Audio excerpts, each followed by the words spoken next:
Star Trek 57, M23, take 2.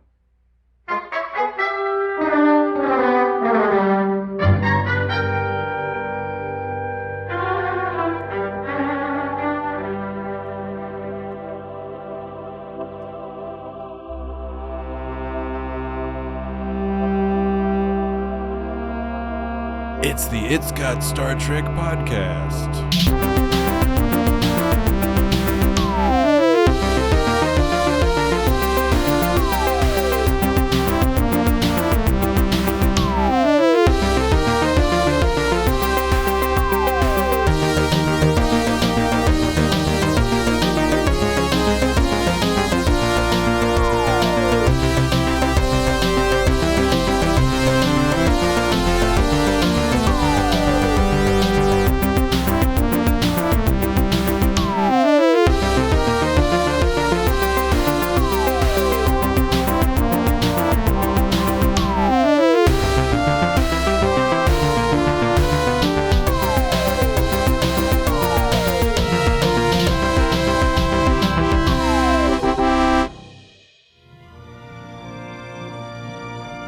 For 200 episodes.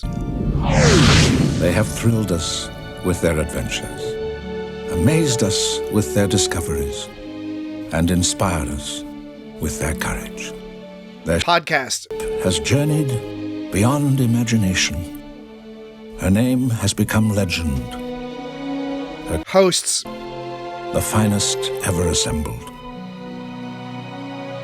We have traveled beside them from one corner of the galaxy to the other. They have been our guides, our protectors, and our favorite podcast hosts. Now you are invited to join them for at least another 5 episodes or so.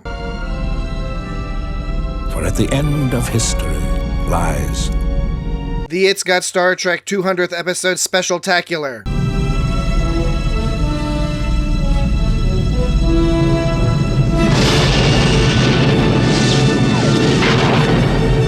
It's Got Star Trek, the recently discovered podcast.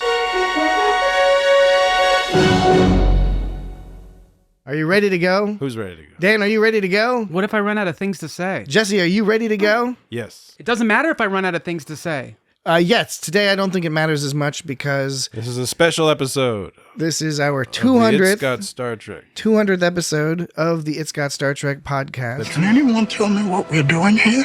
Welcome to the It's Got Star Trek podcast, our 200th episode Specialtacular. That's the best part. Now, can you remind me what was that from? Shawshank Redemption. That's right, Shawshank Redemption. Oh. Okay. Maybe this would be more appropriate. Hold on to your butts. What's that from? That's from Ortega's. That's Strange New World. Oh. Yeah. All right. Yes, the How fascinating. 200th episode Specialtacular is happening right now at long last. So we'll get right into it because we have a packed schedule this evening. We're not going to have to do anything tonight. No, well, we'll have to do less than we usually do because our audience was good enough to send in a number of emails. But I have friends. but more importantly, a tremendous amount of audio submissions of questions, audio clips with comments and questions. And Are they long clips? some of them are long clips. Sorry, I wasn't supposed to say that. No, you can say that. Some of them are short clips. I was just being like, I see you, Jesse. Yeah, You well, see where I'm headed? I see you. we have so much stuff to cover. Man. True. We're gonna Jump right in. We're gonna do the audience highlight clips. We're gonna do some highlights from the podcast, just Obviously. from various bits of the podcast. And I guess that's the main thing. True. And we got to stay on topic. We got to follow this outline to the letter. Chief That is O'Brien. precisely what we must do. Okay, good. Well, that's where things stand now. I thought Agreed. the first thing we should do is I thought it would be fun and perhaps mildly uncomfortable to listen to just the very first couple minutes of the very first episode Oh no. of the It's Got Star Trek podcast. Oh yeah, that's a Oh good one. man. And so we can decide, what's different, what's changed, what's the same. Are our voices all squeaky? Yes. Okay. So I guess I'll just hop right in. Let's check this out. Star Trek 57, M23, take 2. Okay. That sounds similar. Yeah. This is living Patrick's dream of The first commenting time. It's commenting got on Star Trek, Episode 1. The robot The voice. TOS Commenting on the pilots. podcast. The Yeah. Cage, and where no man has gone before. Patrick snuck that in there. Robot Here voice. among a billion stars, Ah. a lonely ship streaks along an It's not a endless clip from the path. episode. It's the mammoth This is the starship original Enterprise. trailer. Follow Star our Trek. trackless Right. journey each week on Star Trek. Star Trek. William Shatner stars as Captain James Kirk, Starship Commander, and Leonard Nimoy stars as Science Officer That's Spock. trebly. Half It Earthling, is. half It's that old Vulcanian. 1960s stuff. There We should are do an hazards episode that where we beset just the Enterprise and its crew. play on board old ships trailers, because the TNG one is good too. and on alien planets. And this just goes on interminably. God, that's piercing. Don't miss Star Trek. They had shitty speakers. Man. No, that didn't help. What is this music? It's not Star Trek music. Oh, you're just playing things. I'm not playing this. This is in the trailer. Whoa. This is the first episode of It's Got Star Trek. What the hell is going on? I guess on the screen, this was a bad editing this from choice the on my cage? Is part. this an ad? This is an ad. This was the trailer. I'm just waiting to do the Star Trek podcast. Oh, that's not. Okay, that's then not, we should start. That's not now, Jesse. That's So how do we know we who's should talking? Star Trek. Sounds like me. How do we know if I'm talking or I'm talking? If you start Oh, talking about it, is that you pretending to be Mr. Look, there's a noticeable difference in the sound quality. See, this is I Love Lucy theme song. I Love How does that Lucy one go? theme song. How does that one go? Yeah, that's right. So they did the Star Trek in Desilu Oh, is that- Studios. is that true, and Jesse?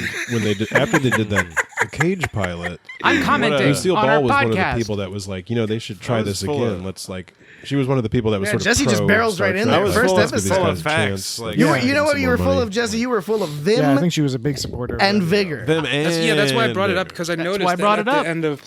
And then it always says Desilu at the Yeah, end. and I never noticed that. Is this going to drive people Um, insane? I I think it I will. should hope so. It's already I was started. wondering if that's why there's Well, all there's the, not much more of this the left. bongos anyway. and the theme song. This is just Like I said, it was Maybe just, Desi had it was something just to the do first with, like, couple minutes of the original. playing. What, you Listen to mean that. in the I don't Star Trek? think In the Star Maybe Trek? we should I think actually it was listen to completely this. different. Maybe we should Because it's actually like- it's listen. so, like- That's just like the time. I know. It was the zeitgeist, although Zeitgeist. It was the zeitgeist, but those bongos were a little out of control. I liked them. I was into it. it could be fair to say that Desi Arnaz was in the zeitgeist, and hence He was. contributed to the He zeitgeist. was the So zeitgeist. in an indirect, semi-direct way, the bongos in the theme song. Desi might be Arnaz related is to probably. Is this cooler how the than podcast Lucy. starts? Yeah, that was the.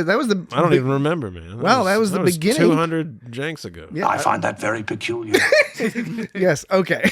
So, we've come a long way. I think. Yeah. Not that there's not entertainment to be had in that episode, but Have we come a long way?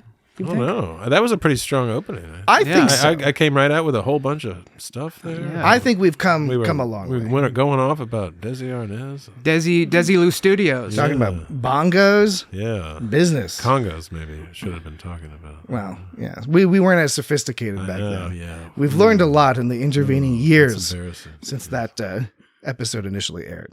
All right. Okay, so that was that. Why don't we head into one of our audience audio submissions? All right. Here we go. This one's from Trek Time. 200 episodes! Wow. What an absolutely fantastic achievement. What can be said about the It's Got Star Trek podcast? It's got Danny Longclips. It's got holograms. It's got Chief O'Brien. Most of all, it's got 3 of the best podcast hosts this side of the Mutara Nebula. I picked up your podcast just as the Shadowplay episode hit, and well, I was sold immediately. The candor and the hilarity you guys bring to the podcast is incredible, and you guys have been at the top of my queue lists for quite some time. And the sound clips, my God, the sound clips!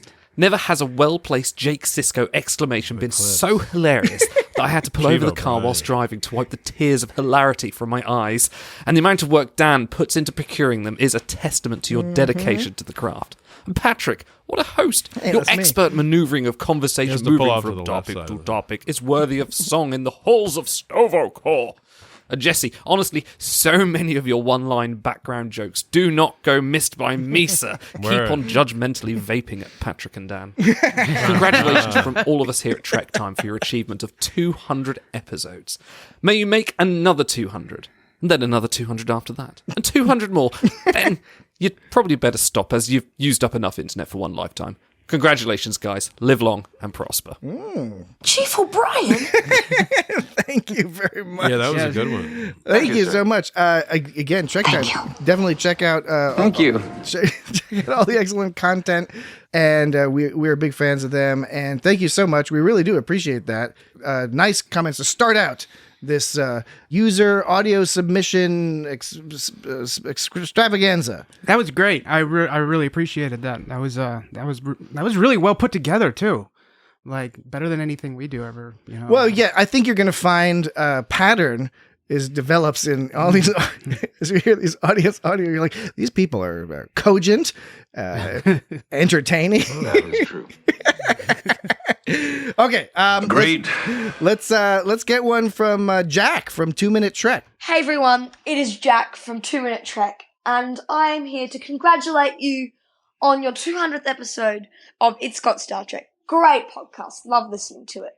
But there's more pressing matters that needs to be asked. I need to know, what episode of Deep Space Nine does Jake Sisko say, Chief O'Brien? And I need to know what episode it's from, and if I could hear the sound real quick, please. Chief O'Brien. And I also need to know what episode the B'Elanna's on it is in. Can't really tell who says it, but we also need to hear that again for anyone that doesn't know what we're talking about. B'Elanna's on it. Thank you so much. Well done. So if I could just know what episode that's from, and if you don't know, that's fine too. That is an answer. So congratulations, and I'll see you later. Well, thank you very much. Thank you. I think I got it right on the third try. Like the first one, I was a bit late on the Chief O'Brien. The second one, Those are somewhat recent episodes. The second one, I was early on the B'Elanna's on it, and then I finally got the B'Elanna's on it right in the third time. Well, you were good. Thank you for sort of explaining all that. Just letting you know, I'm trying my best. You're letting the whole audience know. All right. Well, Jack, I can tell you that I've done the research. I've looked back in our records, and I believe that this information I'm about to pass along your way is correct, which is that the Chief O'Brien clip is from the Chief O'Brien? is from the episode Shadowplay, Deep Space Nine, Season 2, Episode 16. And that B'Elanna's on it comes from Worst Case Scenario, which was Voyager Season 3, Episode 25. So yeah, go check out those. And those are maybe somewhat recent podcasts, is what I was saying when you were talking before. Relative, I think it's Worst Case Scenario might have been 169. Yeah, like in the last 100. And Shadowplay was maybe 170. Whatever, never mind. And that's actually when Dan really started doing a lot of the sound effects stuff, more in earnest. Right, yeah, that's was right. around, I can't remember exactly, but it was somewhere around that If time. you'll let me pull back the curtain for a moment. He used to just do voices. The original one was Chief O'Brien?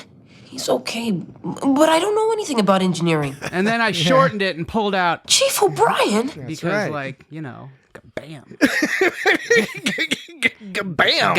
Bam. Bam. It's a new term that I'm enjoying. I like it. I'm going to use it at work. That's a good workplace term, I think. Listening to all these, it's going to be difficult for me because it's like hearing that much praise at once is like I feel like you're assuming it's all praise. I'm assuming it's so far it has been. Well, that's just I'm trying to prepare for. Honestly, I mean, not that I was expecting this, but I honestly thought it would be kind of hilarious if somebody was like, "Fuck you guys, you guys are pieces of shit with your new treks and shit." I would have played it. Is the thing. I was kind of half hoping somebody would send something like that in, but not really. I think mostly Mostly positive. So far it's great, and I'm just thinking like I hope I don't like fall into a bowl of puddle like red face and like you guys. Ideally, if we can, audience, let's get Dan to cry by the end of this episode. No. Oh, that's a hard one. I want Dan to just be openly weeping on the on the podcast. No.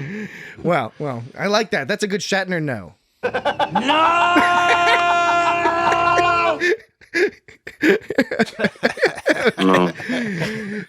Yeah, I like that Shatner no because it's all kind of like, nah, fuck you, no. Yeah. No. Go fuck yourself. Yeah. Okay, one more. Let's get one more audience. One more audio. Audience clip. We're gonna have. Hey, everybody out there, we're gonna have one more entry in the audience audio segment. Really? Yes. Well, no, we have a bunch more. There's like a whole bunch, but like one more for now because then we're gonna do something else. Okay. So, I'm sorry. This is the audio audience member number 3 is Stacy from Twitter. Hi. Yeah, I just wanted to leave you guys a message since you said, we could and stuff. I wanted to have an admission.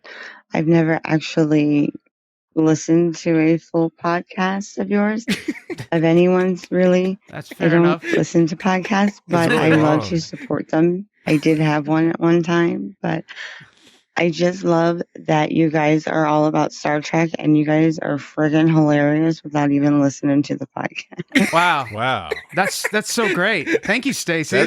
I mean, that's really funny. What better endorsement is that? Yeah, I don't Just so even think you guys give all the vibe of being kind of funny. Stacey, it just comes through. Tip top. You don't even have to listen. I appreciate the honesty. I was fantastic. I was so great. delighted to hear that. That's another. That was awesome. One. Now she won't be hearing this, of course, but I'll relay it to her on Twitter. That her comments were Did you much say that was appreciated. number 3? That was the third of the audience clips. But Yes. let's take a brief break from that. What was the? I thought we only had one. No, we listened to Trek Time. Oh, I'm sorry. I forgot and then about Jack. that. I'm sorry. Jeez. And then Stacy. Let's take a break. God damn.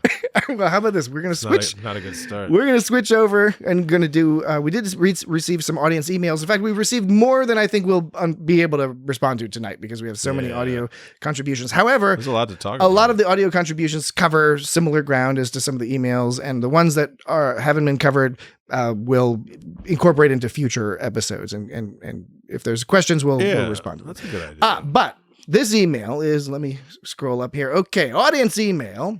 Dear Dan, Jesse, and Patrick, congratulations on 200 episodes. You can proudly say you have produced content. All right. And there's a smiley face. Seriously, though, thank you for literally hundreds of hours of geeky, silly, weirdly, parentheses, sometimes intelligent 200. entertainment. I have one question since you asked for questions. Do you think you'll ever go back to cover episodes you've already covered to see if your opinions have changed? I am thinking especially of your discussions of new episodes as they air, since often opinions can change once the whole season or even series arc is complete. Thank you again for all the fun. Stephanie in Germany, parentheses, but not German. So. That's an interesting idea because, once we've covered a lot of Star Trek that existed, I mean, we can always go back and be like, let's... But they keep making new Star Trek. Let's re-examine that discovery. We could do a couple episodes of, I don't know. It's an interesting idea. I agree with it. I mean, I like it. It's going to be a very long time before we run out of Star Trek. Yeah, what is it, 900 hours, something like that at this point? There's at least 800 episodes. We've only talked about 2 movies. I mean, but it is true though that there are some episodes that I'd like to go back. I can't name them off the top of my head, but I'd like to go back and give another swing at it, of course. So I think if you look at things like Star Trek Picard season 2, some Discovery episodes, both plus and minus. This, it's not all about being negative. But there are certain things that make more sense or make less sense when the story is concluded or the season arc is concluded. And honestly, even just regular old episodes, I can see I've had opinions change on episodes over the years because maybe I learn some new facts or have some life experiences that makes me look at an episode in a different way. Again, maybe it shifts from a positive opinion to a negative or vice versa. You're growing with Star Trek. Yeah. In terms of the podcast, I don't know. It might be fun to revisit a couple things sometimes, but maybe in some sort of a special format. Yeah, I don't know if not like a whole discussion maybe. But I was watching some documentary on this developer who made this game Fez, and he was saying he worked so long at it, but at the end he got better at making graphics, and he had to like go back to the beginning and have to redo the graphics he made early on. I think that is sort of a common thing in the sort of creative realm. So ever forward, do new stuff. That's true for the most part. All right. Well, great question, Stephanie. Really do appreciate that. All right. Now what else you got? Well, we got some highlight clips. So we got some actual highlight clips of us doing this podcast. Oh, shit. So this first highlight clip is from episode 103, where we covered Our Man Bashir. It's funny because sometimes it's fun. We love you. I'm reminded sometimes we spend so much time goofing around and having fun that I'm so reminded. Much fun. We're weird. A great deal of fun. Why are we so weird? A great deal of weirdness. We're so weird. There's a certain degree of people don't always understand me because I'm so weird. But that's also what they say they like about me. Occasionally, I'm so weird. Limitations to the comprehension people might have of us because of our degree of weirdness. And, occasionally we just shout out a bunch of nonsense and gibberish. These are all facts, sure. It's a subjective thing, this whole... Those facts are so random.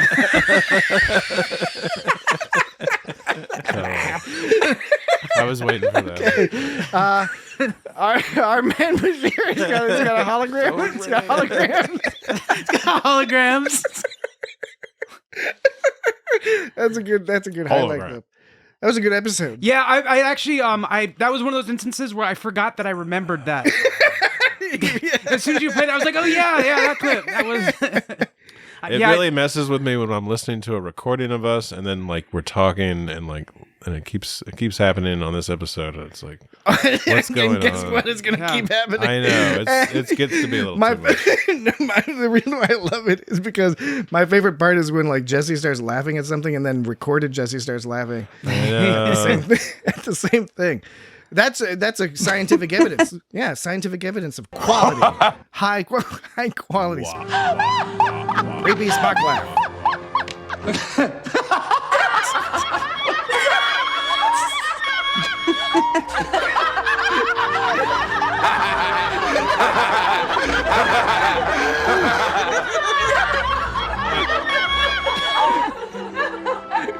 Okay, so audience. I don't laugh like that. At one point earlier in the week, Dan was like, "Yeah, I'm not going to do too much sound stuff since we got all these recordings."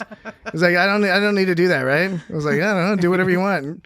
And well, I guess you're what I do is I go, well, I'll just do a little bit, and then I get carried away. That's what I was afraid of, and that's exactly what happened. And that's how we got to 200 episodes. Agreed. Okay. Next highlight clip was going way. Whoa! Going way. Let's relax. Way back. Going all the way back. Computer and programming. going all the way back to episode 25. Oh, man. Of the It's Got Star Trek podcast, when we covered A Piece of the Action, TOS, Season 2, Episode 17. Wow, that was way back then. But we don't know whether it was a pop history book. Yeah, right. Or whether it was an academic history book. Right. Or whether it was a revisionist history book, or what the writing style was. That's another thing. Like those dinosaur books we got as kids, that was like the truth back then, but now it's all weird. Yeah, now dinosaurs have feathers. Yeah, some of them, just the theropod ones. I miss the good old days when dinosaurs. They put the feathers on our dinosaur. I miss the good old days when the dinosaurs they didn't have the feathers. Tyrannosaurus, what happened? What happened to Tyrannosaurus? He's got short arms and maybe he's got long arms. Brontosaurus, Brachiosaurus, Brontosaurus, Apatosaurus. First there's two of them, then there's one. I thought they were lizards. What's all this bird shit? How do they even eat the little hound? Hey, pterodactyls. Pterodactyls aren't even dinosaurs. What the fuck is that? I'll tear up my butt with a spoon. That didn't come out quite how I meant it. It's got Star Trek. It's got spoon. It's got spoon for real though. It's ridiculous. Wow. I forgot about that. What was it you said at the end? That didn't come out the way I intended. I vaguely remember at that last part when I said that didn't come out the way I intended. I have a vague recollection of that, but not much. Not much. I'm glad, I pulled on the different voices. I was going to do a mid-Atlantic accent, but I don't know how to do that one. At all? Or did you used to be able to do it? Isn't that what we have? Well, sort of. Sort of. Shit. Yeah. We can't get anything right. Technically we have a quote-unquote mid-Atlantic, but we don't have ruined everything. We don't have the mid-Atlantic, like the movie one. Okay. Well, Right. forget I said anything. Transatlantic. The one what do they like the call it? transatlantic. What do we have then? Yeah, I mean, We have like a inside the Beltway, DC. patois. Yeah. All right. One more highlight clip. And that will be, we got plenty more, but one more for this discussion, which is from episode 29 of the It's Got Star Trek podcast, which, you know what? It was Cause and Effect, which is I love that. It was one of my favorite episodes of TNG ever. But in typical It's Got Star Trek fashion, I think we sort of drifted off topic a little bit. You're damn right. Off in the distance, I can't keep up. the game's dragging on. I'm just kidding. I'm just playing with you. But suddenly everyone's looking at me. My mind has been wondering, what could it be? They point to the sky, I look up above, and a baseball falls into my glove. I play right field. It's important, You gotta know how to hit. You gotta know how to throw. That's why I play right field, way out where the dandelions grow. Making it great. Pizza Hut commercial Yeah, I from remember the that one. VHS copy of the first Teenage Mutant Ninja Turtles movie, which is a great movie. Go check it out. Yeah, partially based on the graphic novels too, which is good. The commercial or the movie? The movie. The commercial. I want to see the graphic novel of You the were Pizza Hut singing a commercial. Pizza Hut commercial? Yeah, that was a Pizza I Hut think commercial. it was like a They Might Be Giants song. I love my favorite part of that highlight clip is when I was like, the comics of the movie, whatever it was, and Dan in an exasperated fashion was like, the movie. When you said the VHS copy of blah blah, I thought you were talking for real, and I responded, and I No was like, way, "Wait, man. that wasn't really you. That was just you back then. That when was time past traveled. me. Yeah, so That was the digital ghost. So I wonder how many other people know that tune. I don't know. I'm curious about that. That's the kind of thing that you can send in, or you can send into feedback at itsgotstartrek.com or on social media, wherever the hell you want, at It's Got Star Trek. You can write us and let us know if you know about that specific Pizza Hut commercial on that specific VHS for that specific VHS release of Teenage Mutant Ninja Turtles, the original 1990 Well, movie. both you and I apparently knew it independently, so Yeah.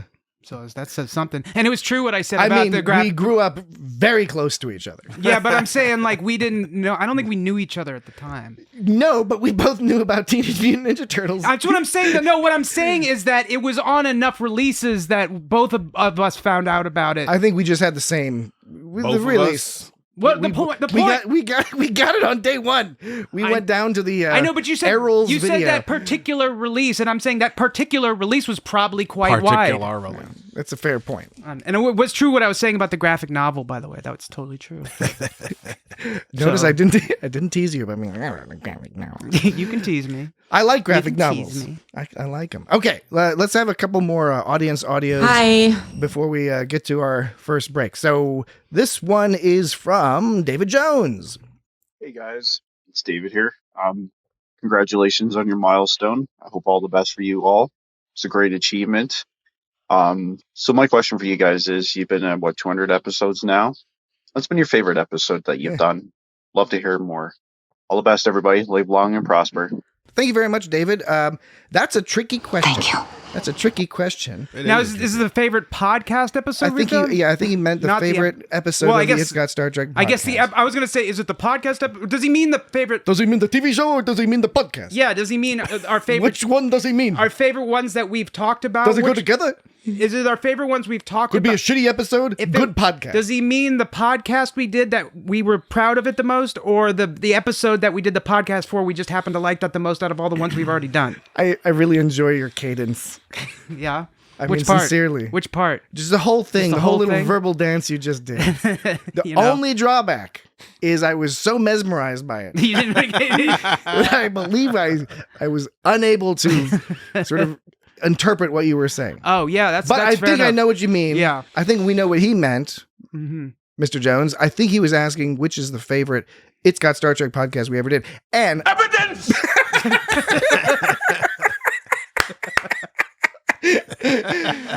for my money, not to beat a dead horse or scratch on the chalkboard, Obviously. or whatever the phrase should be. I really like that shadow play episode. I think that, I don't know, there's something about it where it's not like a crazy classic episode, but it's solid. There's good stuff in there. It was fun to talk about. We had a good time. There was crazy audio effects going on. I don't know. I just found it very organically entertaining and fun. Now, the problem is that's the kind of one that sticks in my mind. But the other issue that may not be fully apparent to people is I often forget everything. Like it goes out in my head, like in terms of the podcast. It's more like a vibe of like, was that kind of like, did that have a good vibe attached to it? A bad vibe? What was going on? So sometimes people will be like, well, you know, in episode 3, you did this. And I was like, okay, that happens on YouTube all the time where somebody will make a comment on like a really old episode. I was like, I have no recollection of what I even argued for in that episode. If I decide to like listen to our episode or parts of the episode, I don't actually edit it, so I have that option. I have the option of not consuming There was the entertainment that I helped. that episode where we just kept interrupting you and you were trying to talk and you kept trying to say stuff. That's kind of happening right now, isn't it? Yeah.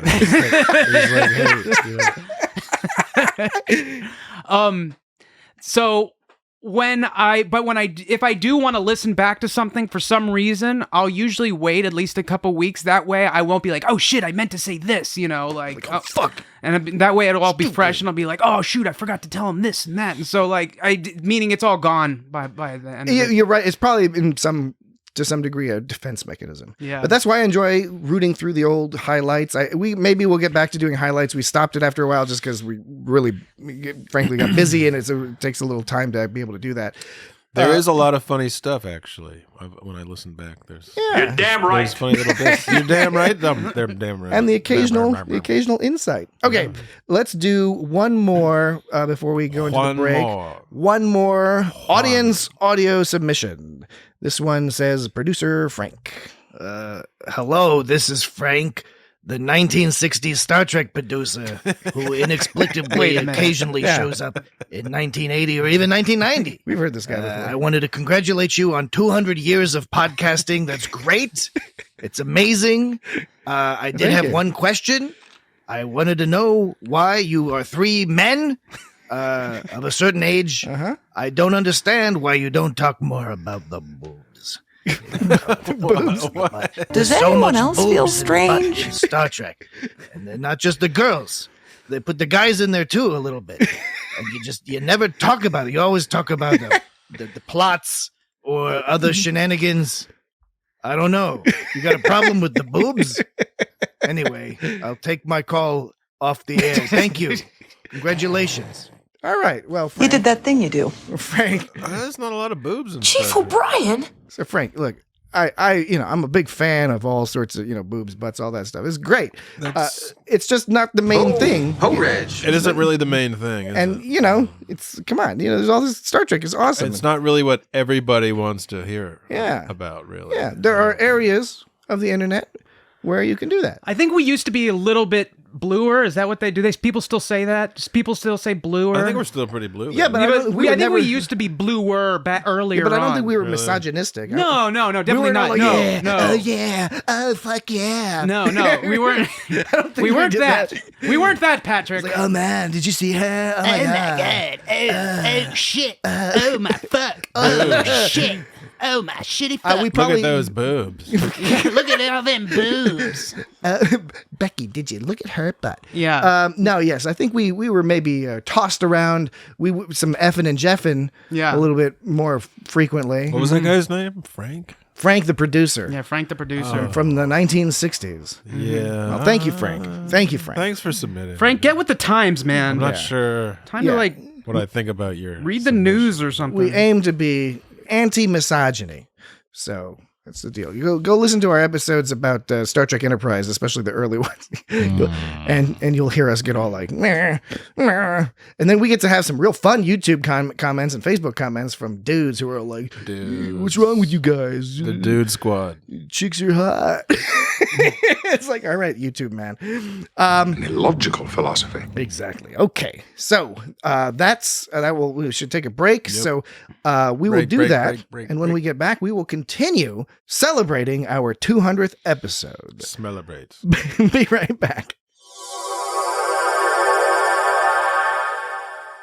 Okay. We gotta come back from break. Okay. That was a fun break time conversation. Audience. Yes. Audience. We gotta do the audience conversation now. Steak time. Okay. That's right. All right, everyone. We are back.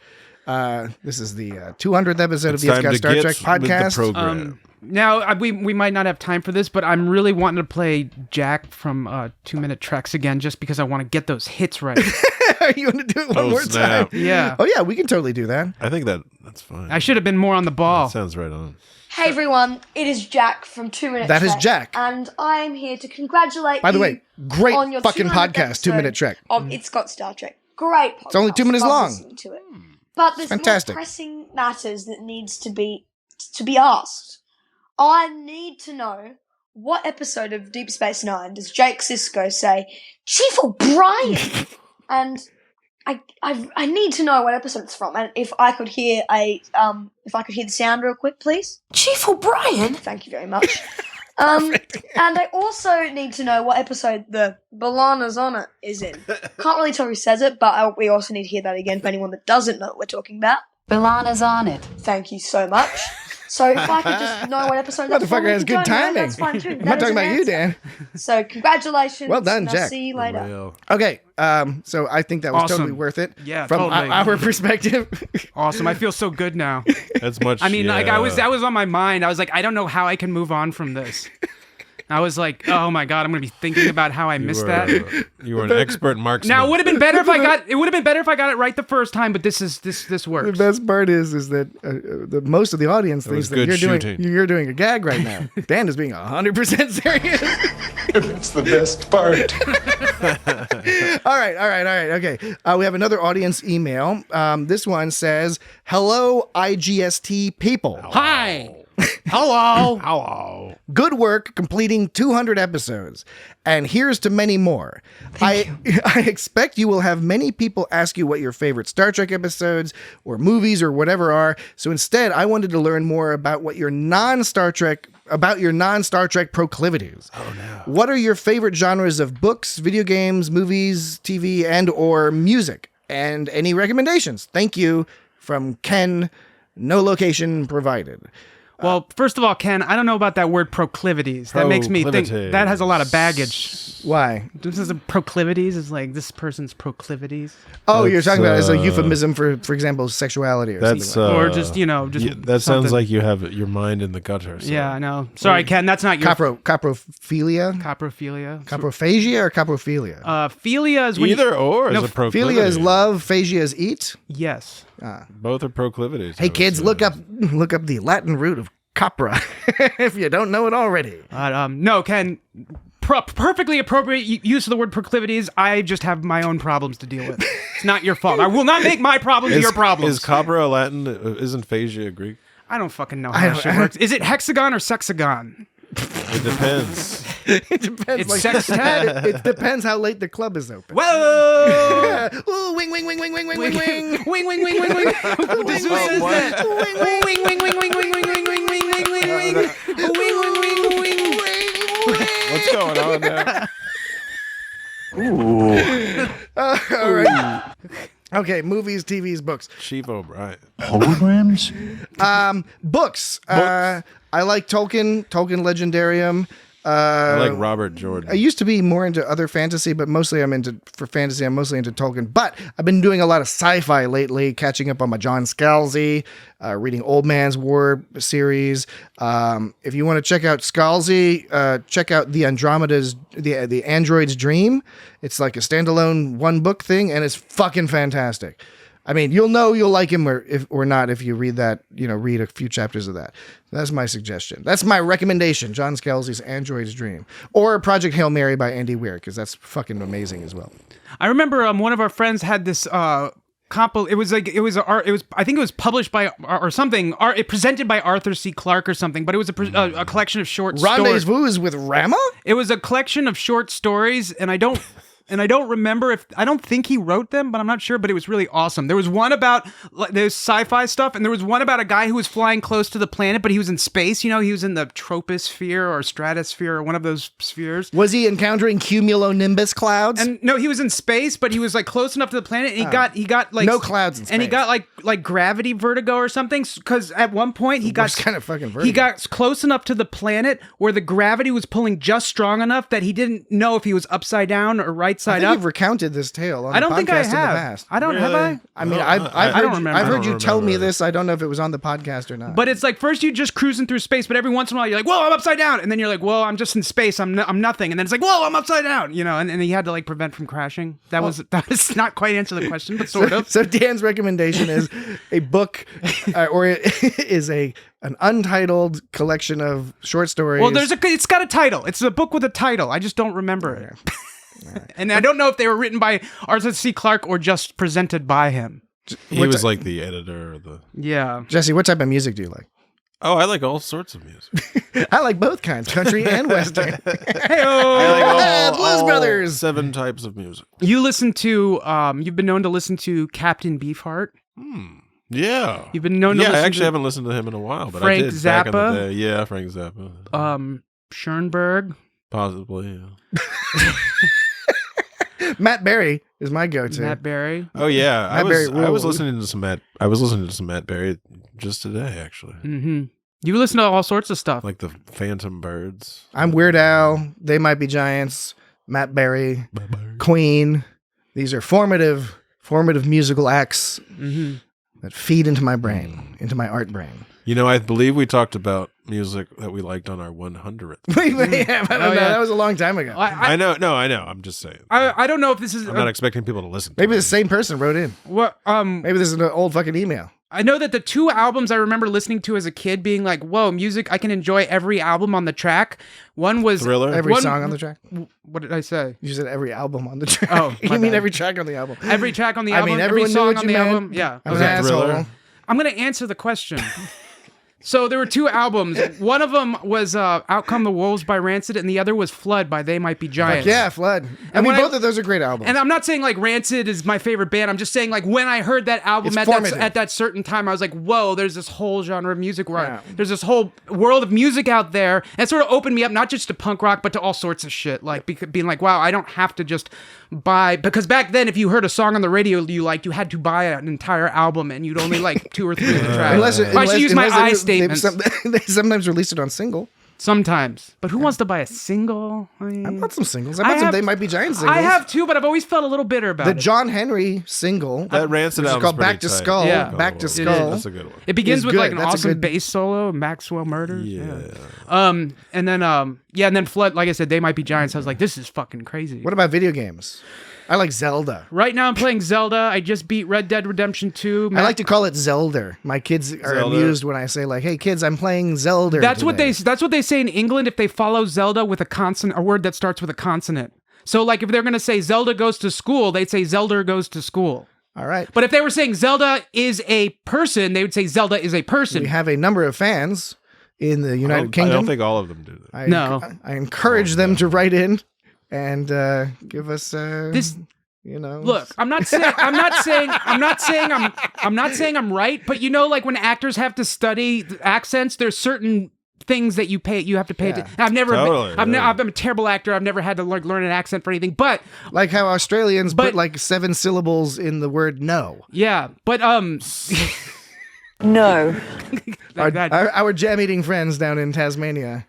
Well, no doubt agree. No. No doubt agree. She's not Australian. But it's the closest. I know. She's English. It's partway there. I don't know. Partway towards borderline no. offensive. That No, you I mean like like an no, English person. no, not. I don't mean. I mean the no. I know for the- because you're saying no, but I'm just. But the first time I actually noticed that was when I was listening to Picard talk, and sometimes he'd end his vowels with an R, and I was like, "What?" He does it sometimes, and not others. And then I paid attention, and I was He's like, "Oh." casually rotic. And I was like, "Oh, when Can we start a band called Casually And Rotic? then I was like, and then the Why didn't we already do that? No. No. No. No. No.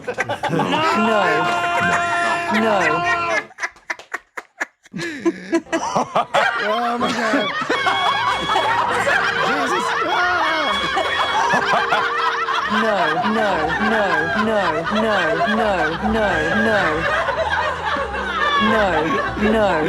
Okay. It ends when it ends.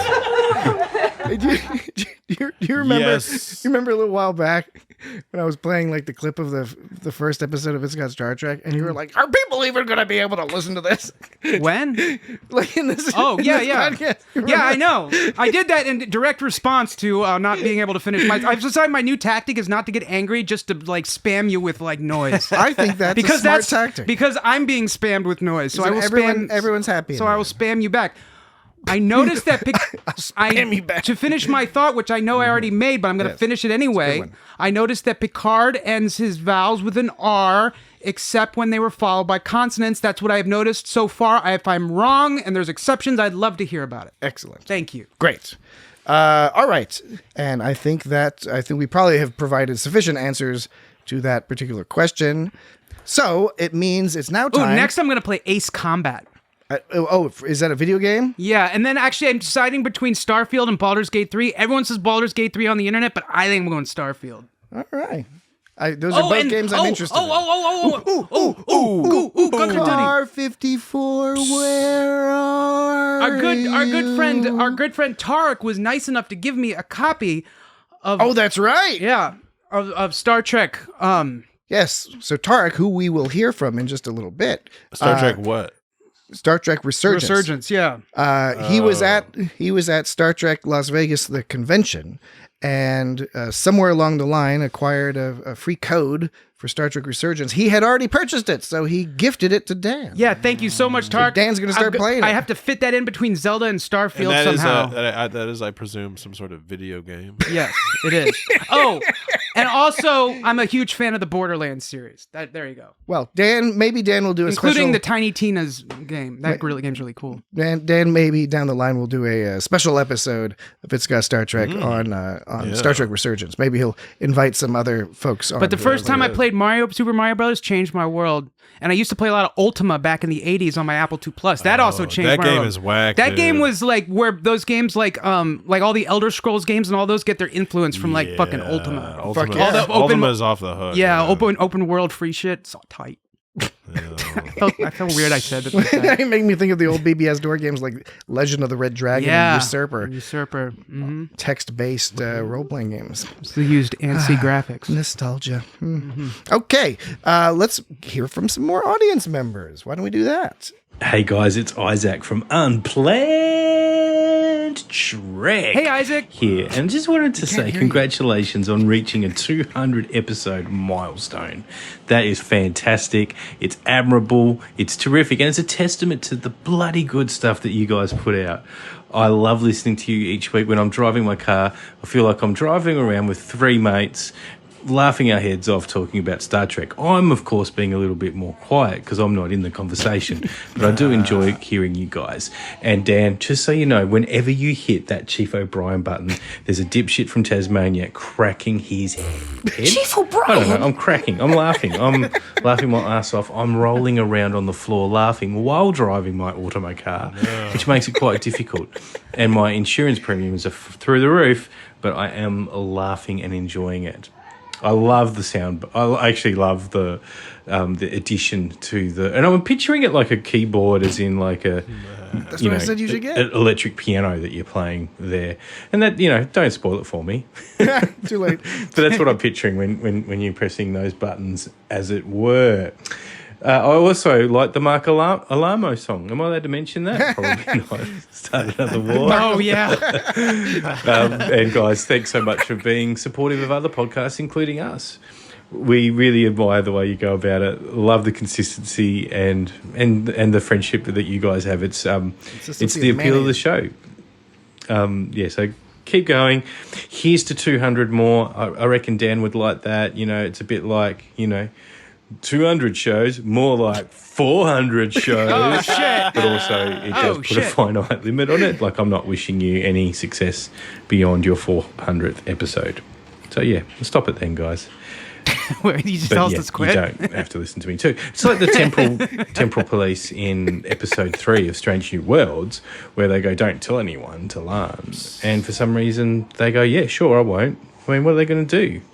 I mean, make 400 episodes more, or watch you talk to someone about something that you weren't supposed to talk to them about? Anyway, love you guys. Feel free to edit this because I have waffled. Peace. Chief O'Brien?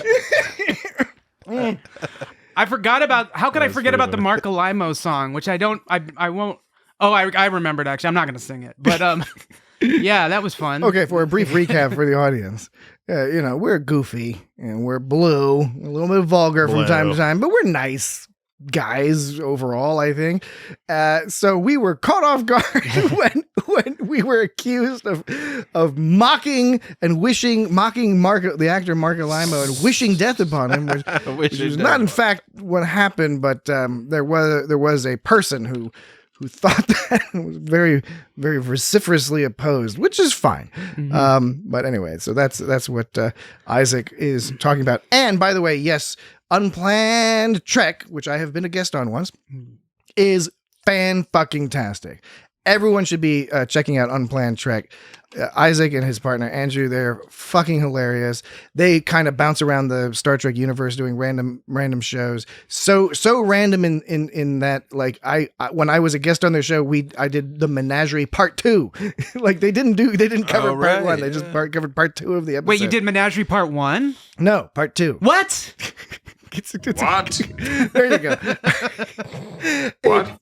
It's so fun, and they've always been real kind to us, real nice to us, and it's just a hilarious podcast. Really, really fantastic. But he had a lot of references from our show. Yes. Oh no, they Isaac's a diehard, and they know what's up. They're like our biggest fan. Thank you. Okay. So thank you, Isaac. Next up, we've got Michelle from Crusher Convo. Hey, it's got Star Trek. Michelle here. Just wanted to congratulate Jesse, Dan, and Patrick on your 200th episode, which is incredible. Jesse and I are just getting started on Crusher Convo, so really in awe of this milestone you guys hit. I love your passion, your Trek knowledge, the way that you enthusiastically debate episodes and dissect it and use your soundboard to play clips of Captain Picard and such. That's right. Just really wishing you all the best on your 200th episode, and may you have 200 more and 200 more after that. Big congratulations, guys. Live long and prosper. All right. Thank you. Thank you. It is. Thank you. Thank you. Oh, thanks so much, There's Michelle. another nice one. Oh, yeah, it's fantastic. And Michelle's great. I joined Michelle and Jesse on Crusher Convo. Overwhelming. Another fantastic podcast. That one focusing on looking at things from the perspective of like Beverly Crusher, Dr. Crusher on TNG. That's quite right. And they've got 10, 11 episodes or something in the can, along with a bunch of bonus content. Go check them out. Wonderful perspective, really good conversations. They got all sorts of great guests on. So thank you so much, Michelle. Really fantastic. All right, now let's hear from Tarek, our good old buddy. Patrick, Dan, and Jesse from the Monument to Man's Arrogance, the greater Phoenix area. Congratulations on 200 episodes. A very nice round number. It's not 208, which ends the fourth year, or 209 that starts the fifth, but you've entertained me as I've run errands or toil away at work, so thank you, and continue discussing and reviewing Star Trek with the sincerity and hilarity worthy of a 60s campy legend. Thank you, Tarek. Thanks, Tarek. First of all, Tarek's an old buddy of ours. Tarek, as we've mentioned on the podcast before, Tarek guest hosted once and will again in the future. He is a foremost expert on Star Trek. knows a heck of a lot more than I think any of us here. And the foremost expert on Star Trek: The Next Generation trading card game, Yes. which I assume cannot exist anymore, but like did in the 90s. I mean, the cards physically Yes, exist. I'm saying, like, but I mean, it's not But like the magic that makes the game work. I'm has saying like dissipated. they're not updating the rules. There's no updates. I don't know what to do with these cards. I'm saying there's probably no more. They don't work anymore. No more updates. No more tournaments. I have mentioned it previously on the podcast, probably multiple times, but it was Tarek who introduced me, and I think maybe a couple of other people in this room, to the TNG trading card game, and enticing us, saying like, "Ooh, you like Star Trek? Here's a Star Trek game you can play, and you can summon data. Yeah, you can do all sorts of. You got the creatures and stuff, and then we're like, and then it turned out it was all a trick. It was a scheme." Because you're playing the game, you're like, oh, this is pretty cool. And then he's like, hey, you think that's cool? Why don't you throw some like dragons and magical boars and shit in there and some sorceries? Play magic. Oh my God. Play Magic the Gathering. And that was tricky. Yes, we all developed lifelong, occasionally debilitating addictions to playing Magic the Gathering.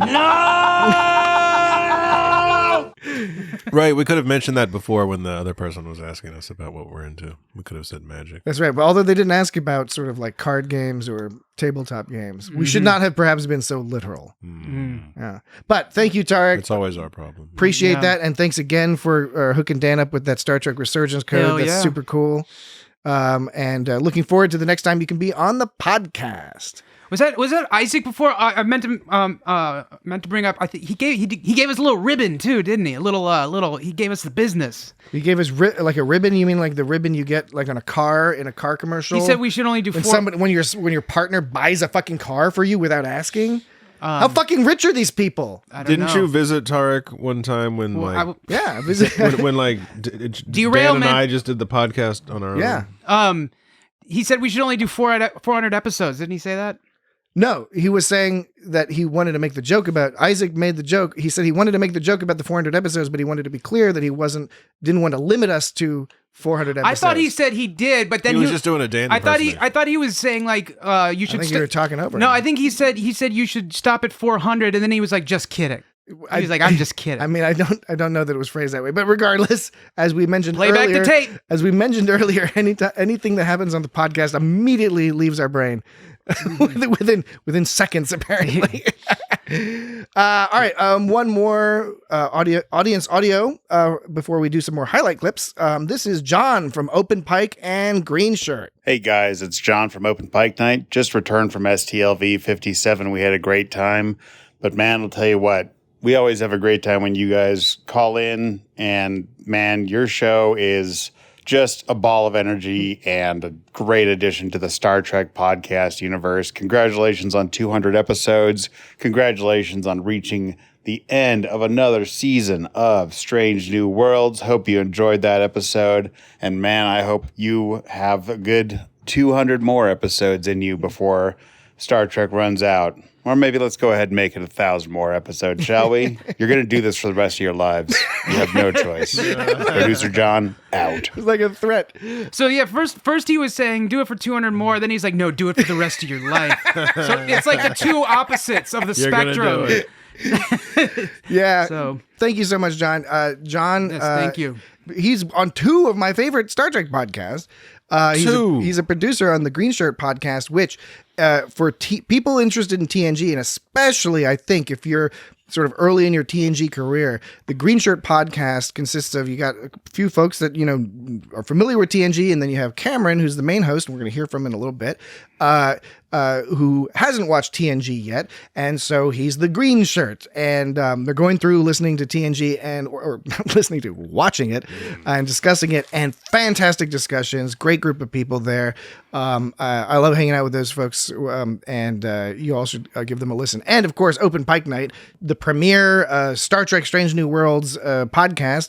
They talk to actors, writers, have listeners call in. You're damn right. And have always been super helpful to us. That is true. So thanks again, John, and we look forward to hearing from some of your colleagues in just a little bit. But affirmative.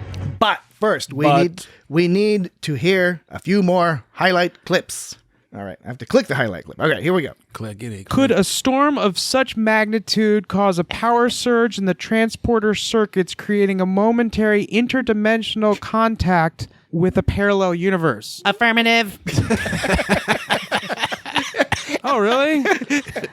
At such a moment, could persons in each universe in the act of beaming transpose with their counterparts in the other universe? Could conditions necessary to such an event be created artificially using the ship's power? Affirmative. Why, like, was Kirk the first person to think of this shit?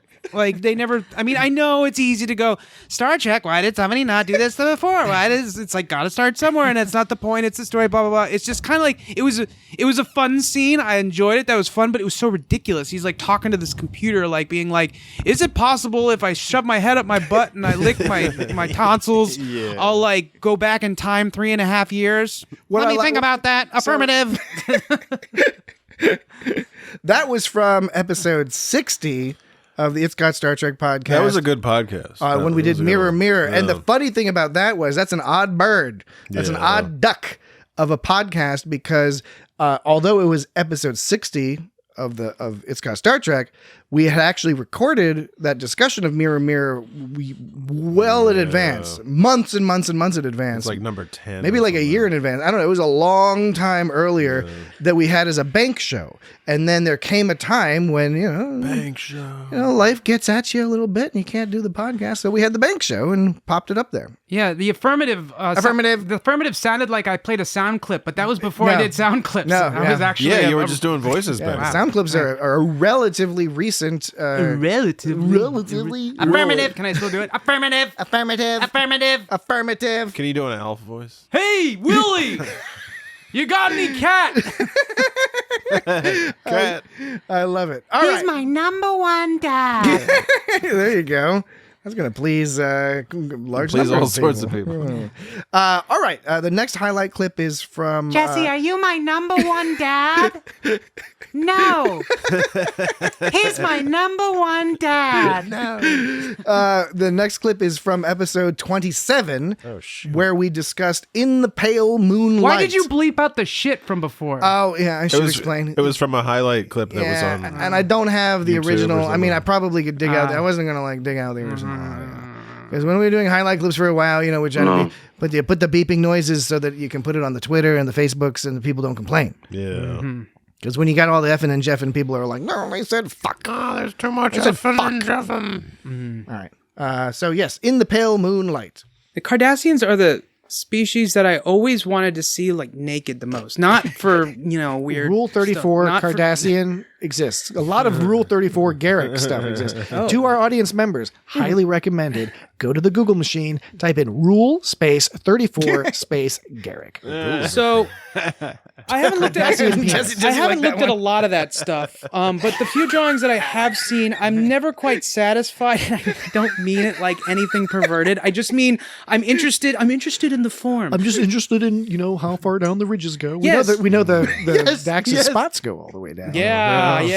She said that. She said that all the way down. But We're being a little sexy so there. I always picture them having the body of the head of a cobra. You know what I mean? Like that's how it looks like with I see wings that. and because they got those traps and shoulders that all swing up like that. Yeah. Do they have cloaca or do they have like ridged penises?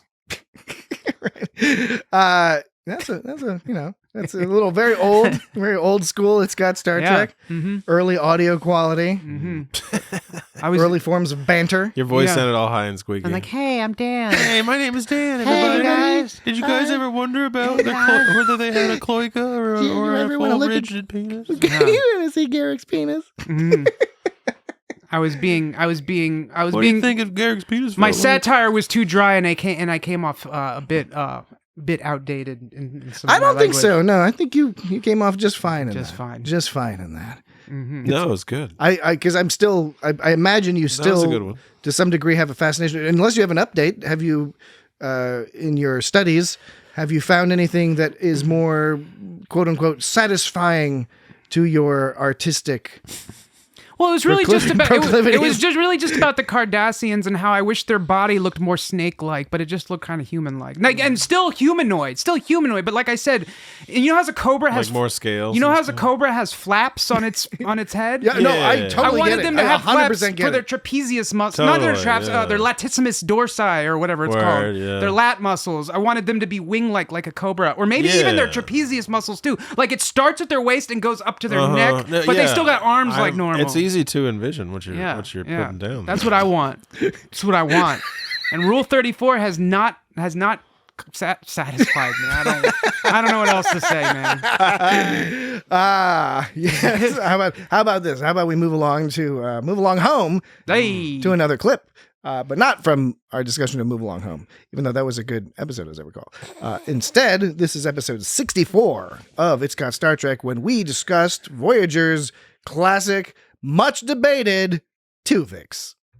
Back to my point about nobody loving him and nobody liking him anymore. When Janeway was convincing him he had to die, he goes, "But they are living in a way inside of me," referring to Tuvok and Neelix. And Janeway says, "It's not the same, and I think you'd agree with me." That's fucked up. She goes, "They have families, friends, people who love them and miss them and want them back, just as I do." By implication, you don't. Yeah, exactly. You're right. I get what you're saying. And so her final way to try to convince him to die is to say, like, nobody loves you. And like, loves you. The needs of the many versus the needs of the just some weirdo.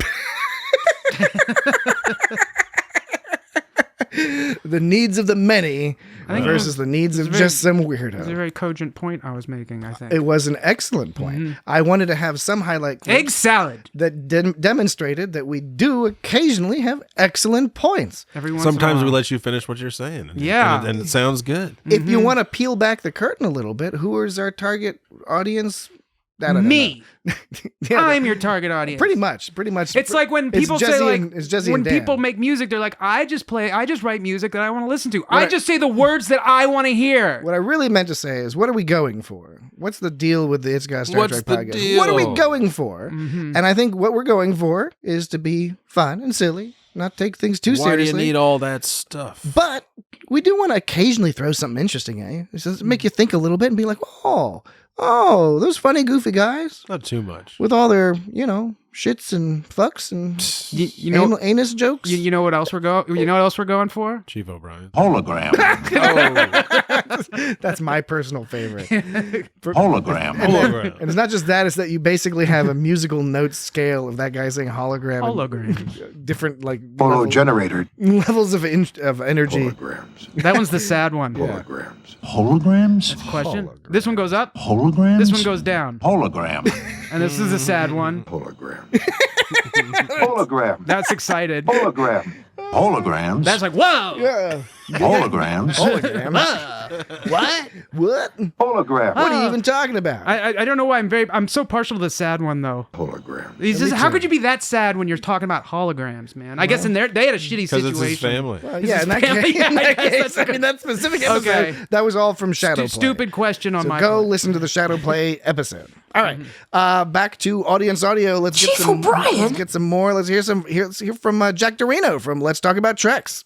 This is Jack Dorino, here to talk to you about It's Got Star Trek. It's Got Star Trek is the perfect starship to lead you through your Star Trek journey. You've got Patrick, who provides the steering of the ship. He's not Eric or Ortega's, but he does indeed provide the direction and the way that we're going. Jesse has this subtle, barely stated humor that is uproarious and makes the entire journey worthwhile. And then you got Dan, who is, like the shuttlecraft. You take Dan out on the little excursions to actually go to the planet and meet the people and have a little adventure there, and then come on back. And together, this show provides He's a red shirt. huge expansion to your experience of Star Trek, which I appreciate and enjoy every week. And also, I have a podcast also, which is called Let's Talk About Treks. Far less smart, far less well-balanced than It's Got Star Trek. I've learned a lot from It's Got Star Trek on how to do podcasting. One thing that Patrick has taught me along the way is how to keep the show evergreen, making sure we're not still talking about Dick and Spiro, in 2045 when people are going back and listening to ancient podcasts. So I say all this to say It's Got Star Trek. There's a wonderful podcast. I could not recommend it to anybody any higher than I do. I think it's the great way to get yourself through the journeys of these stars. I hope everyone has a great day, and please keep listening to Let's Got Star Trek. Let's Got Star Trek. Yes, that's the show. Let's join them together, and we'll do It's Got Star Trek talk. Enjoy It's Got Star Trek. It's the greatest thing. Have a great day. And then one more thing. Right. Here's to a good 600 to 800 more. There you go. That's a good number. Yeah. That's a pretty good number. And that's pretty accurate. People are suggesting different things here. But 600 to 800, that's actually a more accurate. How many years is that? That's a more accurate representation of how many episodes are in Star Trek. I don't know. It's a few. I don't know. You want a week, 50 a year. We could do it 5 days a week and just save it up and then just release them once a week. If you do 50 a year to do 800 episodes, that would be 16 years. Oh, okay. I just want to say, as soon as we'll probably live at least that. As soon as the sun goes down, I want to hear that voice just start playing from the sky. It's just so. He's got a good podcast. This is a great voice, man. That voice needs to be heard more. Oh, 100%. I mean, whatever it's being heard now, it's impossible for it to be enough. I know we're doing lots of recommendations Sounds like tonight, a smart fellow as well. But these are all sincere recommendations. Let's Talk About Treks is another podcast you should be tuning into. Jack Dorino, Earl Grey, they have great conversations. They're talking about all sorts of stuff, but Discovery, it's Star Trek. It's a Star Trek podcast. Mm-hmm. And while I appreciate the compliments, our show is much more silly and disconnected than theirs. They have great perspectives, great thinking into the plots and the sort of philosophy and meaning and all that stuff. But they have a fun time doing it. It's not some dour, boring podcast. It's really, really, really great. So hearing kind compliments from you guys is wonderful. Thank you so much, Dr. Reno. We really, really do appreciate that. I don't even remember what that was. That was a Phlox, oh yes, he was asleep and they woke him up because he was on his 2-day sleep or 3-day sleep or whatever. I'm not 100% sure how was it just a goofy noise to play? Or? I think he was speaking in his he was Denobulan language. See, that's the thing. Denobulanese. The intelligence of our podcast, that's what we say basically all the time, except screaming. Except we think we're speaking English when we do that. So. That's right. Okay, well, let's hear from, we heard from Michelle from Crusher Convo. Let's hear from her co-host on that podcast, Jesse from Crusher Convo. Hello to the IGST boys. It is I, Jesse from Crusher Convo. I wanted to chime in and say congratulations on your 200th episode. What an achievement. I'm very happy for you guys. You guys were one of the first Star Trek pods I encountered during my deep dive into the universe of Star Trek. And I gotta say, it got me through some really tough times. And I learned more about Trek because of you guys. So, from the bottom of my heart, I want to thank you. Also, you have been the best support for my own podcast. Since the very beginning, you guys have been nothing but generous, loving, and encouraging. So, you guys are awesome, and I thank you again. Since I am limited to time, I guess I will just end this with another congratulations. And Dan, please, I need more. He's my #1 dad. That is a highlight. All right, guys, take care. Crusher out. She's my #1 mom. No, does that work? Does that really work? I don't know. You got to do it both ways. Because that one was always just you doing a voice. It was never a we've never watched. That's from TNG's Rascals. We haven't ever done that. We haven't discussed it. We should. We should at some point, but we have not yet. We don't have the audio clip of that. No. It's just always just pure Dan. Yeah. He's my #1 dad, and she's my #1 mom. Or he would say, she's my #1 mother. Mother, can we have some tea? Thank you so much, Jesse. His That's mother was fantastic. crazy. We we already mentioned, of course, how everyone should be checking out Crusher Yes, Convo. thank you. It's great. And that's always nice to hear when people like, to hear that we brighten their day. Yeah, no, because that's yeah. honestly at the end of the day, we're just goofing around, having a good time, and so if we can make somebody smile a little bit, even just temporarily, that's great. We've heard that from a number of other folks, and yeah, it's nice. It's nice to hear that. I like how it's funny to other people. Like I'm always like sometimes surprised that. I mean, it's funny. It's funny to me because we're just hanging out and being funny. But, but that other people think it's funny is pretty. It is pretty funny. And Jessie also mentioned that she learned more about Star Trek from us, and that's another great thing. That's what I was trying to get at before. It's like, yeah, we're goofing around, we're having a good time, but we love Star Trek, and we like talking about it. And we like furthering our own and other people's sort of knowledge and understanding of the franchise. So any very tiny part we can play in that fucking kicks ass. Yes. All right, one more before we go to break. One more audience audio, and this is from Grayson, another big supporter of ours on social media. Hey, Patrick, Dan, and Jesse, I am a fairly new listener. If this is episode 200, congratulations, by the way. I've been listening since like episode 170-ish. I think I parked in orbit around It's Got Star Trek during season 3 of Picard. I'm not sure. At any rate, I'm a regular listener now, and I look forward to every new episode. No offense to you, Dan or Patrick, but it is Jesse that is my main draw to this show. He is fully the voice of the listener. Sometimes y'all don't even acknowledge him. I think, Patrick, you actually talk back to Dan's sound bites more than you talk to Jesse. And the great part is that I don't think he minds. Like a typical conversation might go something a little like this. What I was saying is, what you were saying is that they were stuck in the transporter buffer. I love the transporter buffer. What I was saying is, I'd like to sleep in the buffer. That'd be so restful. What I was saying is, we know what you were saying, Dan. Okay, so then it's their duty to be in the buffer. Duty. Okay, let's move on. All right, that's my little imitation. Let me know what you guys think. That's my caricature of It's Got Star Trek. But I do want to ask a question, if I can, and I know this is getting long. But what I'd like to know is, what's the origin story for you guys? There's 200 episodes. I'm not going back to episode 1 to find out if maybe you guys talk about this. But I'd love to know how you got together, why you guys are friends, and how you decided to start making the show that I look forward to every single week. Congratulations on 200 episodes. Live long and prosper, guys. Well, I had to say that voice impersonation of me was spot on. Super spot on. You've confirmed every fear that I have about myself. So thank you.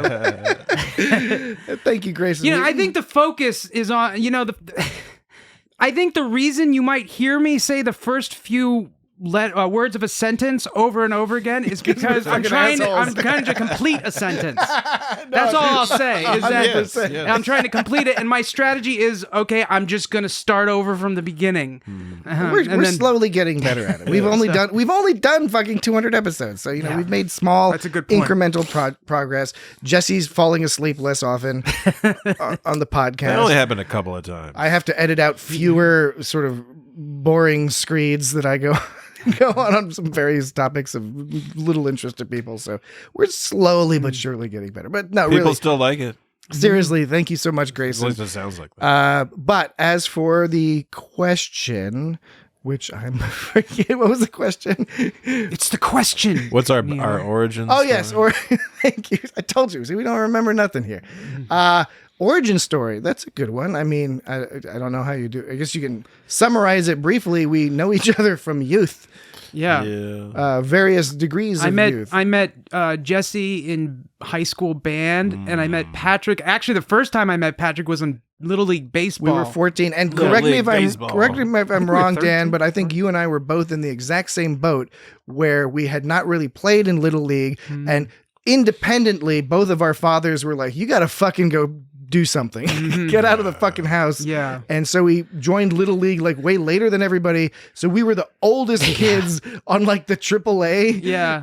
And these tiny little children were way better than us for the most part. Yeah. So we stood around talking about Nintendo games. Yeah. And then that's where I insisted that Patrick's favorite game is Final Fantasy II, and to which Patrick says that I don't know where you got that. I've never owned Final Fantasy, and I don't know why I think it's funny to think that. Played a couple times, but you liked Final Fantasy. I did.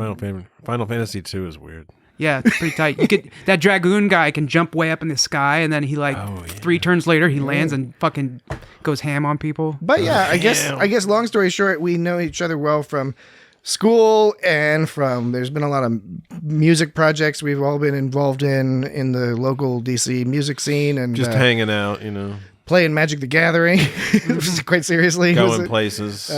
Wandering the earth. Doing things. Meeting people, that sort of thing. So yeah, we've known each other for a super long time. Various activities. We have lots of shared interests, but one of those shared interests happened to be Star Trek. Another shared interest was just sort of generically performance. I think we are all performers in one fashion or another. And so the podcasting thing was an opportunity to sort of take advantage of bringing together some of those things that we enjoyed about each other and topics that we shared interest in, etc. And there's a performance thing. Cannabis is another thing. I guess you could toss it out there. The question you should be asking yourself is, why did it take us so long to start? You should be asking yourself that. Why? I know, right? We could have been doing podcasts 15 years ago. Maybe somebody will send in an email to our 300th episode. What is it's not a bicentennial. What is it? A tricentennial? Yeah, I think so. Masturbatory ego fluff 'em up special. Okay, let's do it. I love Cisco. Well, maybe we can answer any more specific questions people have down the line, but that's the basic thing. We've known each other for a very long time. All right, let's take a quick break, and when we return, we will conclude our 200th episode Specialtacular. Be right back. Okay, we're back. Hi. Hello. Hello. Hello. Hello. How's it going? Hold on to your butts. Welcome to the It's Got Star Trek 200th episode Specialtacular. Fucking bros. The last little chunk. The last little chunk of this special episode. Now, I don't know how I feel about the word chunk. It's like, I don't know about how I feel about the word smear either. When I think of smear, I think of spreading poop on bread. We've had the smear discussion before. The chunk is a new addition. Yeah, it is new. But we're building out, and what we're doing with this podcast is the AI is going to build out profiles of all three of us. And so the AI now knows that Dan doesn't like the words, chunk, smear. He likes prime numbers, and the AI will somehow use that to manipulate Dan into doing nefarious things. But we just want to say that we're cool with it. We want to go on record as being cool with the AI. Yes, absolutely, 100%. So there's no future friction. Yeah. Fuck the AI. No, Dan, it doesn't get any clearer than that. No, Roku. No. Roku. Roku's basilisk. We're calling a Roku. Roku's basilisk. Roku's. Roku's. Do you ever say? Do you ever say basilisk? I do not. Nobody ever says that. Some people do. Not me. Okay. You say penguin or penguin? Penguin. That's your favorite. All right. Let's do our last few. I like pancakes. Our last few highlights from the podcast. Yeah. This next one is from episode 91. Whoa. Which was a double episode in which we discussed both Lower Deck's strange energies and Kayshawn, his eyes open. Oh, we did that. Doubled it up. The season 2, episode 1 and 2. This had an A, B, and C plot too. It has escape from the ship on the collector ship. It has Boimler on Titan, and then has the captain being bitter about being called a micromanager. You're right. Yeah, that's that extra plot. I was, for a moment, I was like, what are you talking about? I only recognize but you're absolutely right. But this episode is... You're still listening to the It's Got Star Trek. They know. All three of them. They know. This is what they expect. This is what they expect.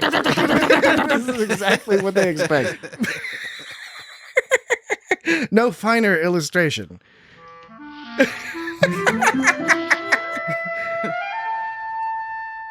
That music is great. Mm-hmm. Well timed. Yeah, I thought so. Yeah, that was something, wasn't it? That was us. That was jibber jabbering. That was another good episode. What were we even talking about? Darmok and July? Yeah, we were talking about Kayshawn, his eyes open, and strange energies. That's right. The season 2. What were we even talking about, though? That's the best part. We'll never know. We'll never know. We will never know. That's the best part. All right. The next one, episode 45, also happens to be a highlight from a discussion about Lower Decks, except this time, Jive 45. it was Crisis Point, Lower Decks Season 1, Episode 9.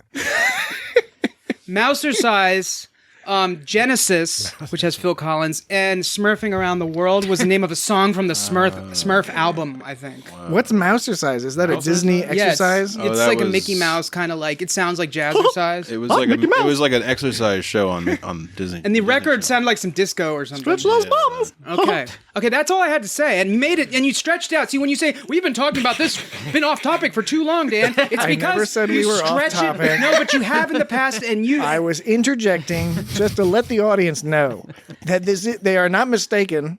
This is indeed a Star Trek podcast, Yes, but we do talk about other things. I didn't take issue with that part. I took issue with the fact that afterwards you kept saying like boobledy-boo, you know? And so when I'm off topic for too long, keep in mind that it can be a third of that time if you just let me say A, B, C, and D, so therefore E. Then it's done. Then it's done. I was told there would be no math. Sabotage. Yeah, this one illustrates Dan's earlier point. Yeah, thank you actually for playing that. Contemporary Dan with old digital ghost Dan. Sabotage. I do think it's getting a little better over time. We're learning. See, we're learning to interrupt less. Dan is learning. All these clips are like sort of Buddhist methodologies. If we're not growing, we're dying, and we're growing. Yeah, we're growing. Is that And true? dying. No, yeah, I we mean, are also. everyone's We're dying. still dying. All we're doing Fuck that. is- Why would I say I think that? it's I guess it's both, isn't it? There's energy reforming and then splurting back out in the universe. Splurge. Sorry, I mentioned it. And finally, we have one last Only highlight one? clip. One last highlight. There's plenty of other stuff. There's plenty of audience tapes and stuff like that. Audience but tapes. There's another email. Plenty of audience tapes You'll out get there. to hear it eventually. Audience tapes. You guys like these. Just cut them audience with some tapes. scissors and splice them together with some tape. Cut and it out. and if you need a laser, just draw on it with a marker. Just put the laser on there, and if it's just in the shape of a Star Trek. What is it with you and lasers? Holograms? Hologram. Okay. Where do you come up with this? Lasers. That's how they did it in Star Wars. Star Wars. They didn't have Star lasers. Wars. Star They Wars. had blasters. They had blasters. No, but when they made the blaster lasers, they drew on. Didn't they just draw on the film? Isn't that what they used to do? They cut out the film And then, cut it out. Yeah, Dave. Hey, Dave Coulier. What's up, Out of Dave control. Coulier? Hey, Jesse. Nickelodeon from the 90s called. They want their Dave Coulier show back. More like the 80s. I guess you're right. I was watching an episode of You Can't Do That on Television yesterday. I want to do that. The famous Canadian program. Yeah, yeah, that's you don't, a weird don't one. In say, that I don't episode, know. they were commenting on the fast rate of change in fashion and how people were wearing increasingly ridiculous outfits, and that the main character Moose wasn't able to keep up. She kept being one outfit behind. Motormouth Lisa Ruddy. Yeah. They in the beginning of the song is like hey. Yeah. I like that we keep coming back to this show on the podcast. It keeps happening. Which show? You Can't Do That on television. Do we? Yeah, we've done it. It happens. Why were we talking about? What was the other show we were talking I about? think Jesse's having a Mandela effect. No, I don't think we've mentioned it ever. we not have. once. I don't believe you. Now what we'll have to do is we'll have to go through every single episode and make play notes. back the tape. I challenge you on Cut It Out that Cut show It Out, Out of Control. Out of Control. With Dave It's probably Coulier. true. There's the other person. She would make this like birds like high pitched. That show was even She would weirder. make this high pitched bird screaming noise, and I can't even do the impression because like it was Diz like or I don't recall Diz. that. Yeah, it was like it was like this. Except like 5 octaves higher, Yeah, right. and it was like I just can't do it. It was amazing. It was amazing. It does sound amazing. It was amazing. What also is amazing is our final clip. Which is from episode 32 of It's Got Star Trek. 32. When we discussed Star Trek Enterprise's first season episode, Desert Crossing. Oh, yeah. I ate fried balls and they tasted wonderful. Yeah, I got no problem with the fried balls. Actually, you know what? That's a form of practical sex. The problem I had with it is they were too flat. There wasn't enough nut texture. There was mostly just fried stuff. What animal was it? There were not enough nut. Was it sheep? Were they breaded? It was breaded. It was Rocky Mountain oysters in Colorado It's a or sheep, something. right? Whatever they have in Colorado. Or a goat? Is it a mountain? You're asking me, and I'm telling you that that's whatever they have. You're I don't not know. telling me. I'm telling you that I don't know. He's testicle agnostic. But then they give you a bunch of marinara sauce to dip in it. It's like they're trying to make you think that you're not eating balls, and that's the whole reason you buy them. So why would you buy them? Because they're like, yeah, they're oysters. Nudge, nudge. Yeah, it's like, these ain't oysters. Right, they're trying to make you think they're oysters, I guess. Because if you didn't want to eat balls, you just order They're something not the else. same texture as like the oysters. chicken tenders or something. Like, you know. If you want to eat balls, you order the fucking ball. I had forgotten about that one, but now I kind of remember that. Not only is that one of my favorite I Like clips from all of our podcasts ever, part of what makes it so awesome is not just because it's an earnest and sincere discussion about consuming fried testicles, which I don't think we need to explain to our audience the various contours of the humor algorithm that such a topic brushes into. But part of what makes it so great is that it's 100% entirely on topic. It may not sound it, but in that episode, Captain Archer is hanging out with some shady people, and he's got to eat some testicles. Sneaky boy. So yes, that conversation was all 100% above board. Orion Hurricanes. That was the last clip, right? That was the last of the highlight clips. There was another clip that I thought was humorous. Now it's a little self-serving, but I remember it was at the very beginning of one of our episodes. Like, you start talking about ducks in a row, and then I play like a clip from a Monty Python Holy Grail. Actually, oh yeah, a duck. Yeah. Oh yeah, duck. that's great. I forgot about that. That was fucking great. I can't remember which episode that was from. I'm sure some people in our audience will remember that. I remember that was that. good. I don't remember which one though. Yeah. I mean, if there's time, we could sneak it in, but if not, no big deal. Just do you know which episode it's from? Not off the top of my head. Then there's there's not time to sneak it in. No, it happens at the very beginning, and I might be able to actually find it. I might have just it go somewhere. through and listen to some. Well, yeah. If it's not a big deal. We'll play it in the next bonus old business. We'll play it in the next episode. There we go. Yeah, the 201th. The 201th. We'll bleed it into that one. And we might as well mention now. And we'll remind folks at the end, I guess, but we'll mention now that you're going to get 2 episodes. It's another week of 2 podcasts. It's got Star Trek because we wanted to get this 200th episode out and have this nice special with all you. With all, with all these wonderful guests. Evidence. We've been doing like twice as many podcasts or something. But not all of us. We still gotta do the season finale of Star Trek: Strange New Worlds. So Care to elaborate? We're recording that tomorrow. On Monday, boom, boom, boom. You're going to get 2 episodes. This fun one you've been enjoying, and then a discussion of hegemony. Hegemony? Or however you like Nobody to pronounce says hegemony. Does anyone say hegemony? So look for the next one above this episode in the list. Hegemony? Hegemony? We're going to have that discussion. We're going to have that discussion on the next episode. Something to look forward, folks. Okay, let's do it. You're like a word instigator. You are. I know. I'm sort of. Yeah. I'm. Is that cheating? It's like when you make up a word to like Dr. Seuss kind of cheated. He just make up words so they rhyme. He did cheat on his wife, didn't he? Like he abandoned his like wife. a wasset I don't in know. my faucet and stuff. Wasset and faucet. To answer Jesse's question, yes, exactly. To Patrick's question, I don't know, but that's not what I meant. But that's something to think about, I guess. Sure. About Dr. Seuss and his sort of a low-level wordplay. Yeah, but Dr. Seuss was still entertaining. He could get away with it though. Not the wife cheating. Not the wife cheating. Like, what are you talking about? Oh my god, he could get it. No, he could get away with the making up words to rhyme because he's Dr. Seuss. The wife stuff I don't know his situation, man. Okay, all right. Well, how I'm about not going to get into that. What we're gonna Why do? are you guys trying to make me get into that? What we're going to sort of put a... What? We're going to pinch that bud. What are you talking about? Nip it a little bit. Just nip it right there. And then we'll play. We're going to play a recording from Cameron from Open Pike and Green Shirt. Hello, it's got Star Trek. Cameron here from Open Pike Night and Green Shirt, a newbie struck through TNG.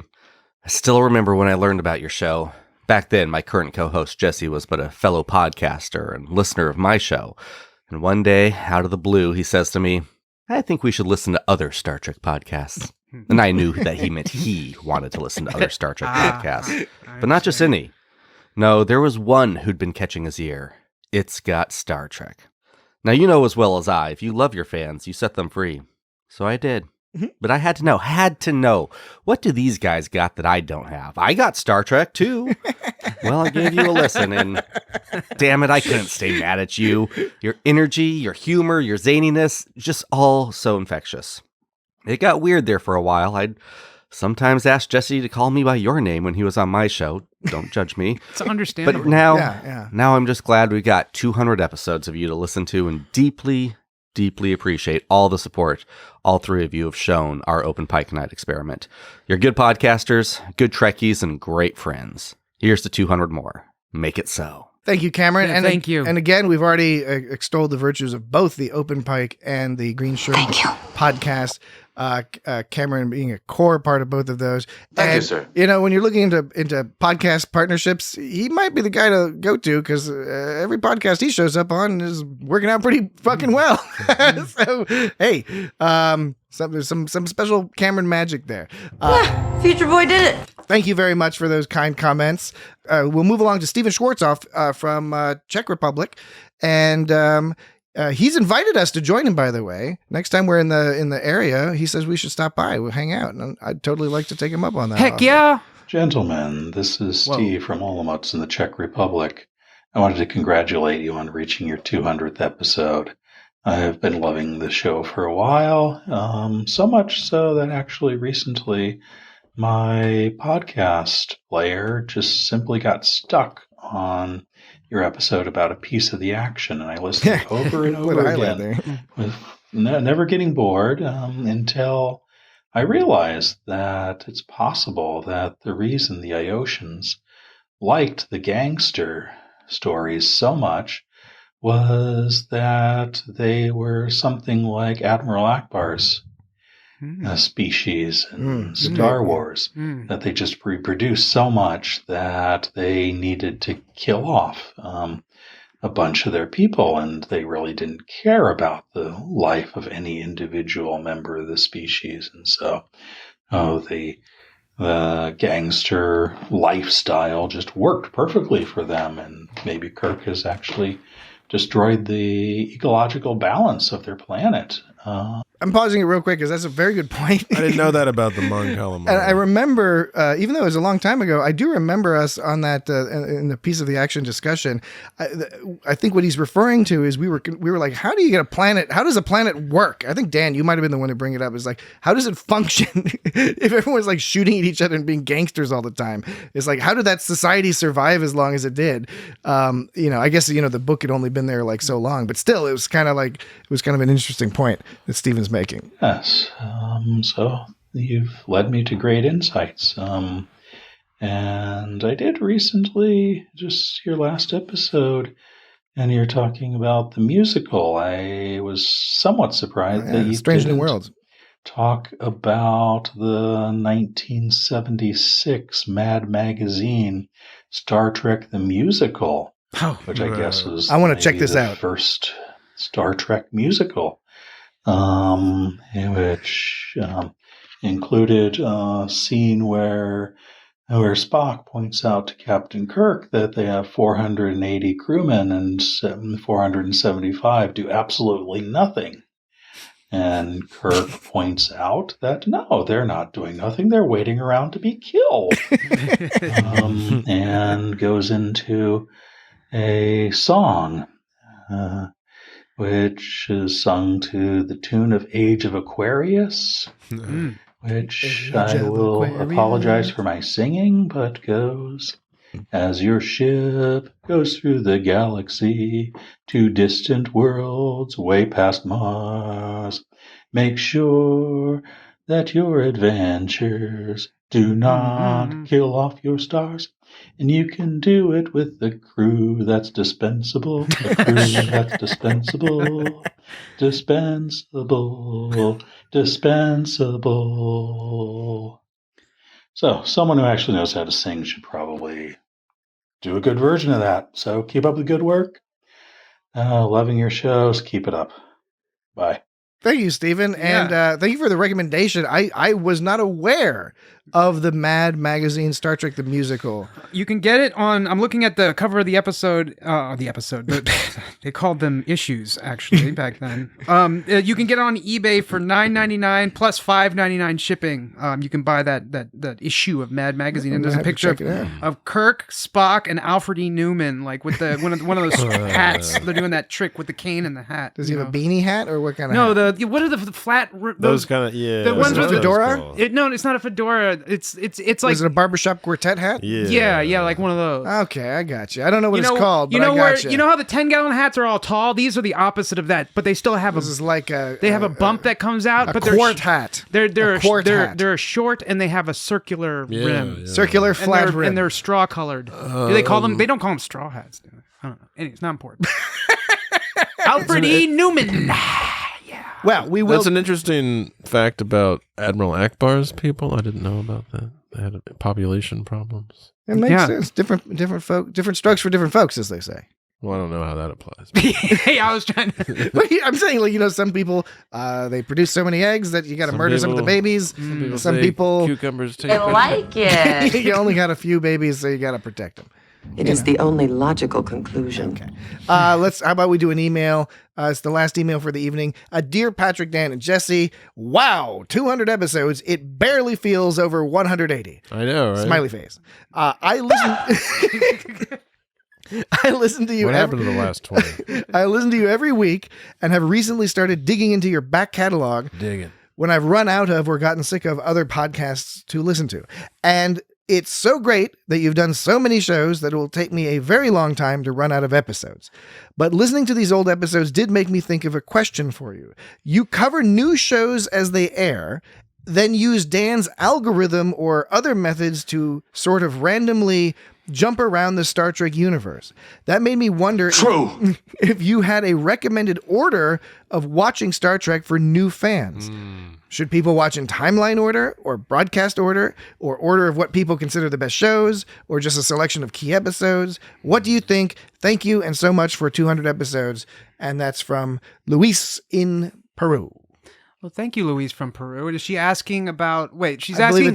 believe it's a gentleman. Shit. I don't want to. It's Luis. Luis. Sorry, I was thinking Louise. Not like Louise. No. Mispronounce somebody again. Well, we don't know. I know Louise. Yeah, we don't know. Okay. We don't know. Speaking, we don't know. I heard Louise and from you, and it so could have been. I might have just slightly slithery shit. S's this evening. And I could have maybe said Louise. It's your fault. It's not my fault. You and your slithery S's. Potentially my fault. Luis. I know some Luises. As do I. Now, was Luis... I don't think I know this one. So he was asking what order of our podcast we should listen? No. In watching Star Trek, what's the preferred order? Okay. I see. So, for example, I would say, first of all, it's difficult to prescribe what order people should watch stuff in, right? You know, it's always hard. I mean, if somebody's asking, though, I tend to advocate for broadcast order because I like, or at least production order. Maybe even production order is better if you want to get super nuanced about it. But basically, watch TOS, watch TAS, watch TNG. For me, I think you can gain something by sort of building up the Star Trek lore in the same way that other people have over time. That being said, I definitely don't think it's necessary to do that. I think there are a lot of other ways you could look at it. I want to say that I pretty much exactly agree with that. Although I am... Hell yeah, brother! I am... True! I am... Fuck yeah, brother! Oh, yes! Listen to me, brother! You're goddamn right! Hey, Jesse, I'm doing this voice. This is Dan. We were discussing this before the podcast. Dan's trying to develop, he's tried out some of these new voices Jesse, recently. What are you doing? This is his Hey Jesse voice. No, but this one hasn't caught on. I keep trying to push it, but everyone just kind of stays quiet and hopes I move on. Hey, all I got is I just don't know how to respond. All to I got voice. is hey Jesse, what are you doing? Well, that's the thing what are you doing? It's like the whole if you had more content to go with the voice. What do you do? I'm trying to do it less. Hey Jesse, what are you doing? What are you doing? You're really making Jesse's getting visibly uncomfortable. I have to listen to some older episodes because it's been a while since I've done it, so I'm losing it. Anyways, that's not the point. I just what don't know I how was to getting respond. at. That was my That was fault. not the point That at was all. my fault. Oh yeah, what I am curious that what other I kind of want other people.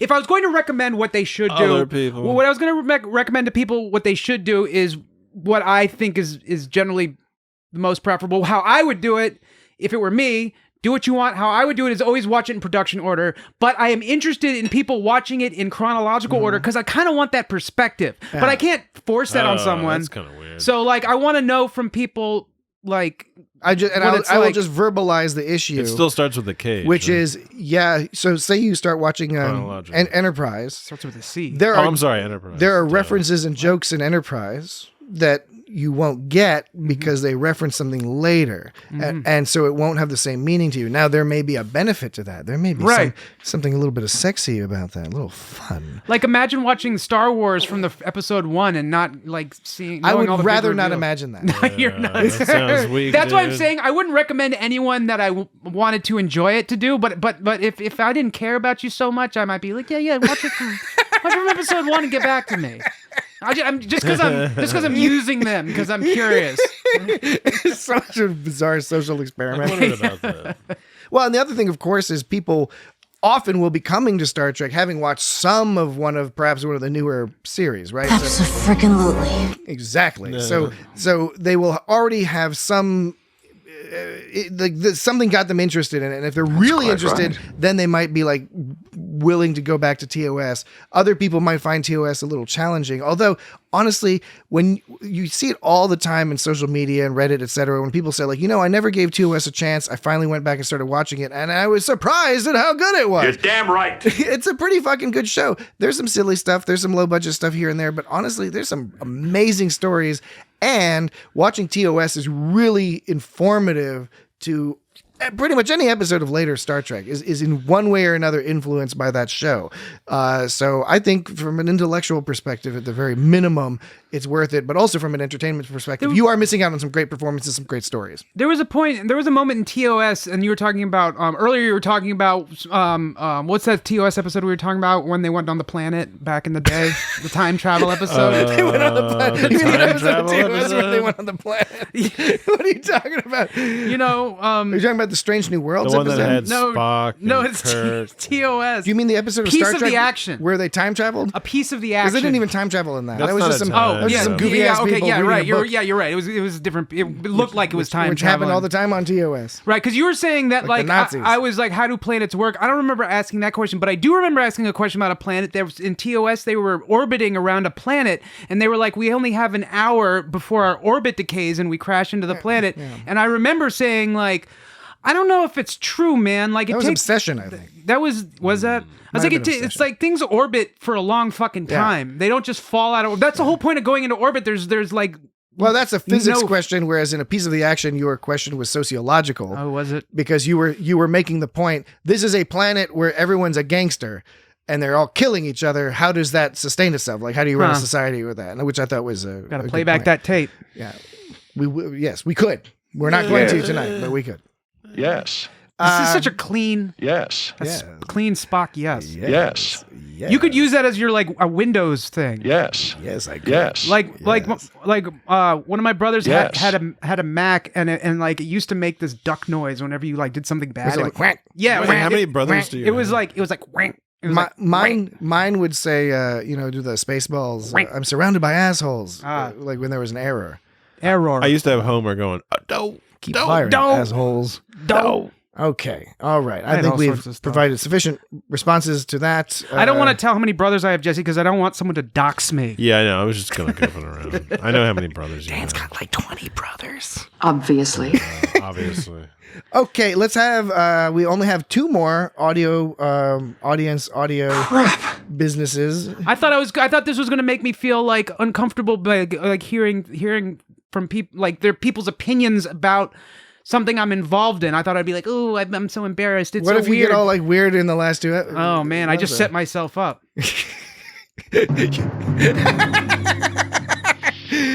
All right, let's hear from Jesse from Open Pike. Hey guys, this is Jesse from Open Pike Night, calling in to celebrate It's Got Star Trek's 200th episode.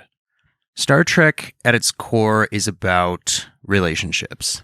These can be the relationships people have with each other, their larger community, and even the world itself. Star Trek teaches us that being mindful, intentional, and committed in our various relationships can not only be hugely rewarding, but also deeply impactful for more than just ourselves. It's Got Star Trek, at its core, is also about relationships. Of course, the big one here is the friendship of Patrick, Dan, and Jesse. That's us. They have the sort of bonds that many folks are not afforded the opportunity to build, but the magic of this show is that such a tight-knit group who so plainly care for each other is also able to make listeners feel as though they've gained lifelong Trekkie friends to rely on and spend good quality time with. Many podcasts claim to be some version of just like hanging out with your friends, but very few actually achieve that. It's Got Star Trek doesn't really claim to be that. It just is that. If your friends are insightful, genuine, lovable people who also happen to be really into your favorite things. But even if they aren't, these guys are always a click away to keep your spirits up, your nerd flag flying, and forcing you to stifle laughter in a professional setting at a pace that can only be described as breakneck. I've watched episodes of Trek series I had no prior interest in just because I knew IGST would have something great to say about it. This podcast has expanded my love of the Trek that I know and lit the flame of desire for the Trek that I don't. I genuinely ask you, the listener, what more could you possibly ask from a Star Trek podcast? If your answer is an extensive backlog to sustain my escapes from reality, I've got some really good news for you. Thank you, It's Got Star Trek, and congratulations on 200 episodes. I will be here diligently listening and downloading for the next 200. And before I go, I just have to say, he's my number one Dan. Vulcan Bros. He's my number one dad. Thank you, Jesse. Thank you. Thank you. Thank you. I first of all, Thank you, sir. First of all, I like the idea of diligently listening, like the act of like using your ears in a diligent fashion. It makes perfect sense. It's a funny image. But Jesse, that was great. Again, we've already mentioned how awesome the Open Pike Night podcast is, and Jesse's one of the core members over there, and they're doing such awesome stuff. In fact, I think on the most recent, when they went to Star Trek Las Vegas, they got to do a brief interview with Anson Mount. It's some hardcore shit. They're talking to it's really great, and it's fun because they look at things from a perspective that, I mean, anybody can ask like somebody they watch on TV a question and they will answer it through the Open Pike Night podcast. Is great. So thanks so much, Jesse. And the other thing with Jesse, first of all, there's a bunch of Jessies. There's Jesse on Crusher Convo. It's confusing. There's our Jesse. Our Jesse. Our Jesse. Jesse on Open Pike. And he sent in a really nice set of comments on our 100th episode, which was great. So he's a longtime supporter. That's right. And we really appreciate all the support you've given us and all the entertainment you've provided us and the rest of the world with your multiple podcasts, also Sudden But Inevitable, and a number of, you've done guested on a number of podcasts. So thanks, Jesse. We really appreciate that. Supporting for a long time. Yeah.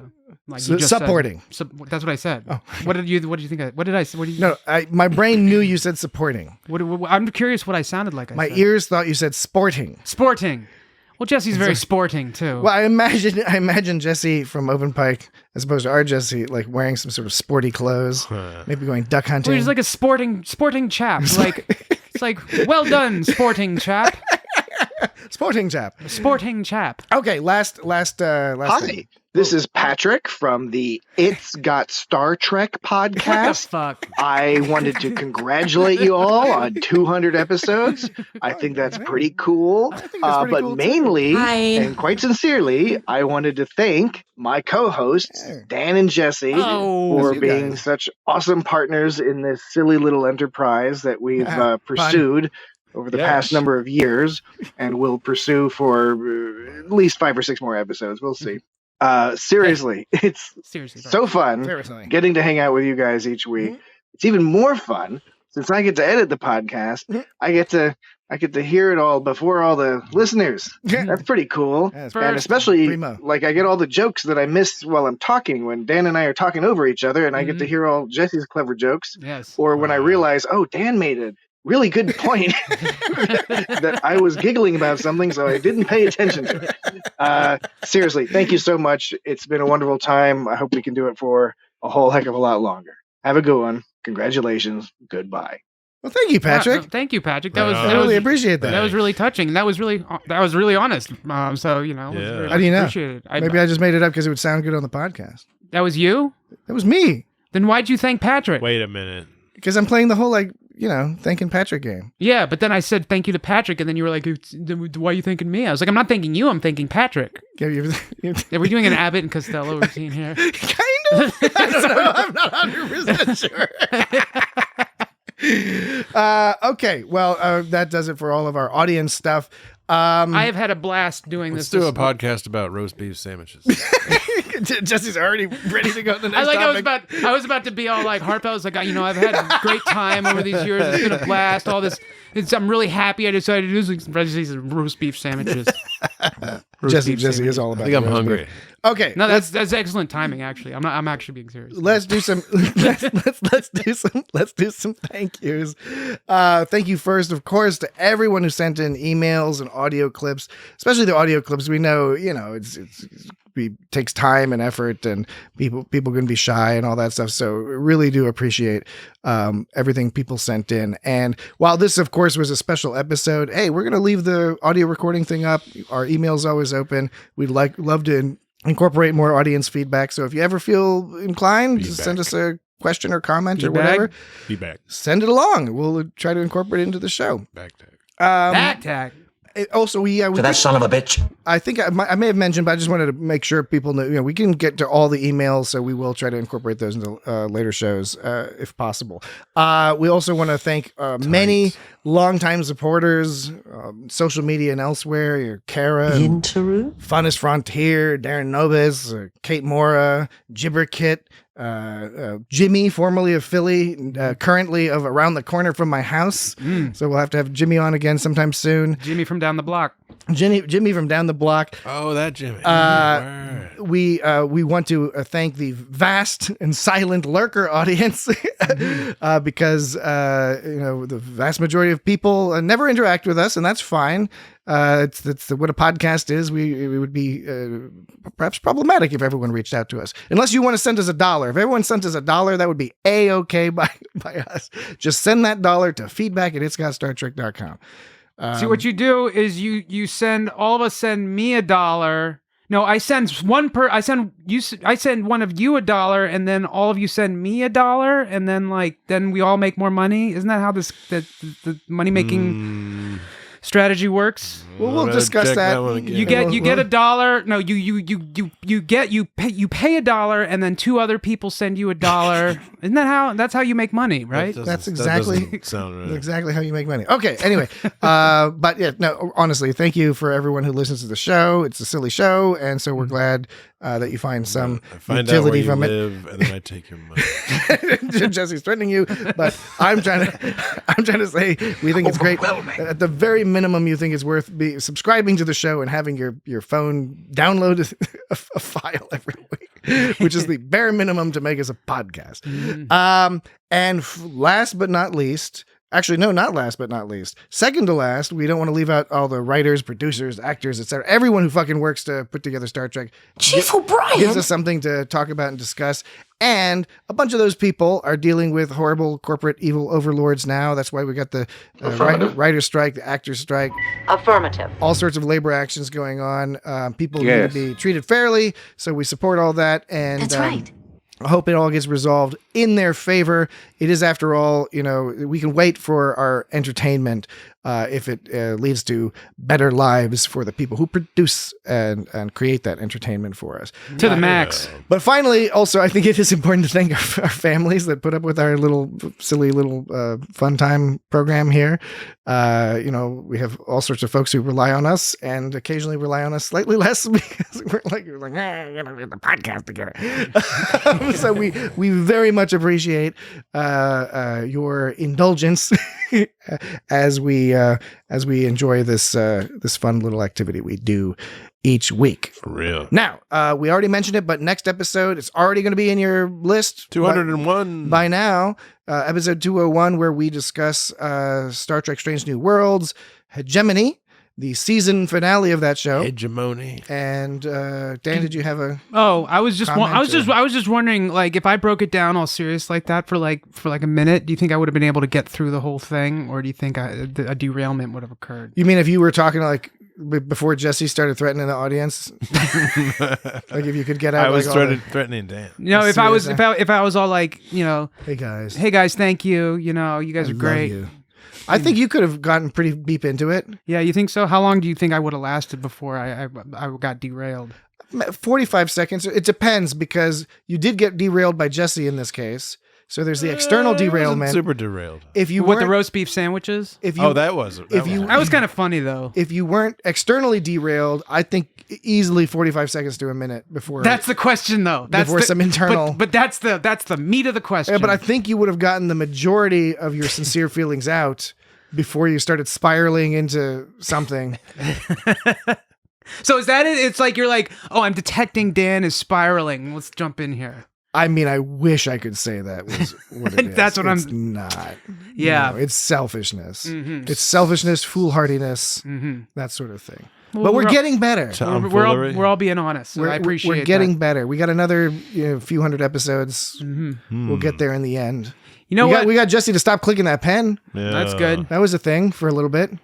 That was a couple episodes. I don't think it was all of it. That was one of the few times I got up and I walked over to Jesse. Like, give me the fucking pen. Did you bring that pen over? Just bring that pen. Just don't do anything because you feel sorry for me. All right. I want you to know that I can defend myself, and if there's adversity, I can overcome it myself. Yeah, you can. So I don't need anyone to take their pity on me. Don't take your pity on me, Patrick and Jesse. Don't take your pity on me. Say what you want to say when you want to say it. Is that a sentence? You almost broke into song right there, which is awesome. Don't take pity on me. We all have various. So if you want to interrupt me and talk, that's fine, because I can defend myself. I'm a tough person. We have various degrees very of tough musical talent. Aren't I tough, Jesse?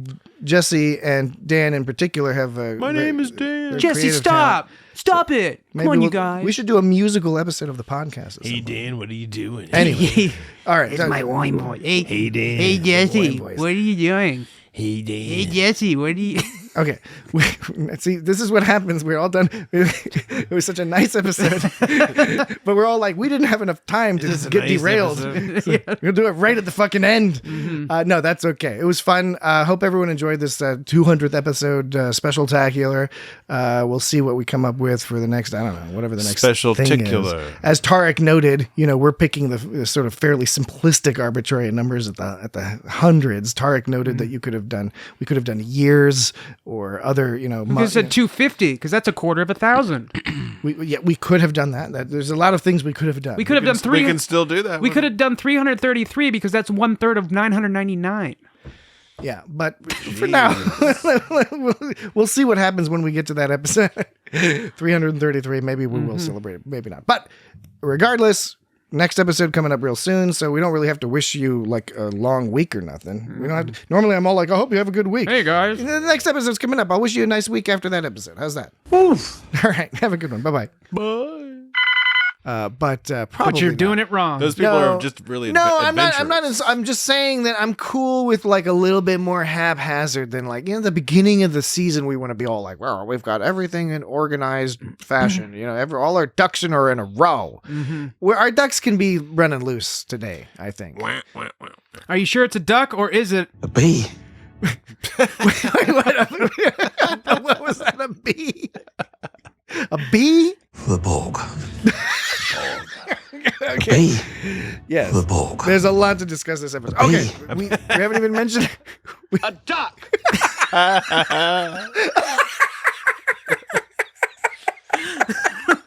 Oh, you. Yes. Okay. See, exactly.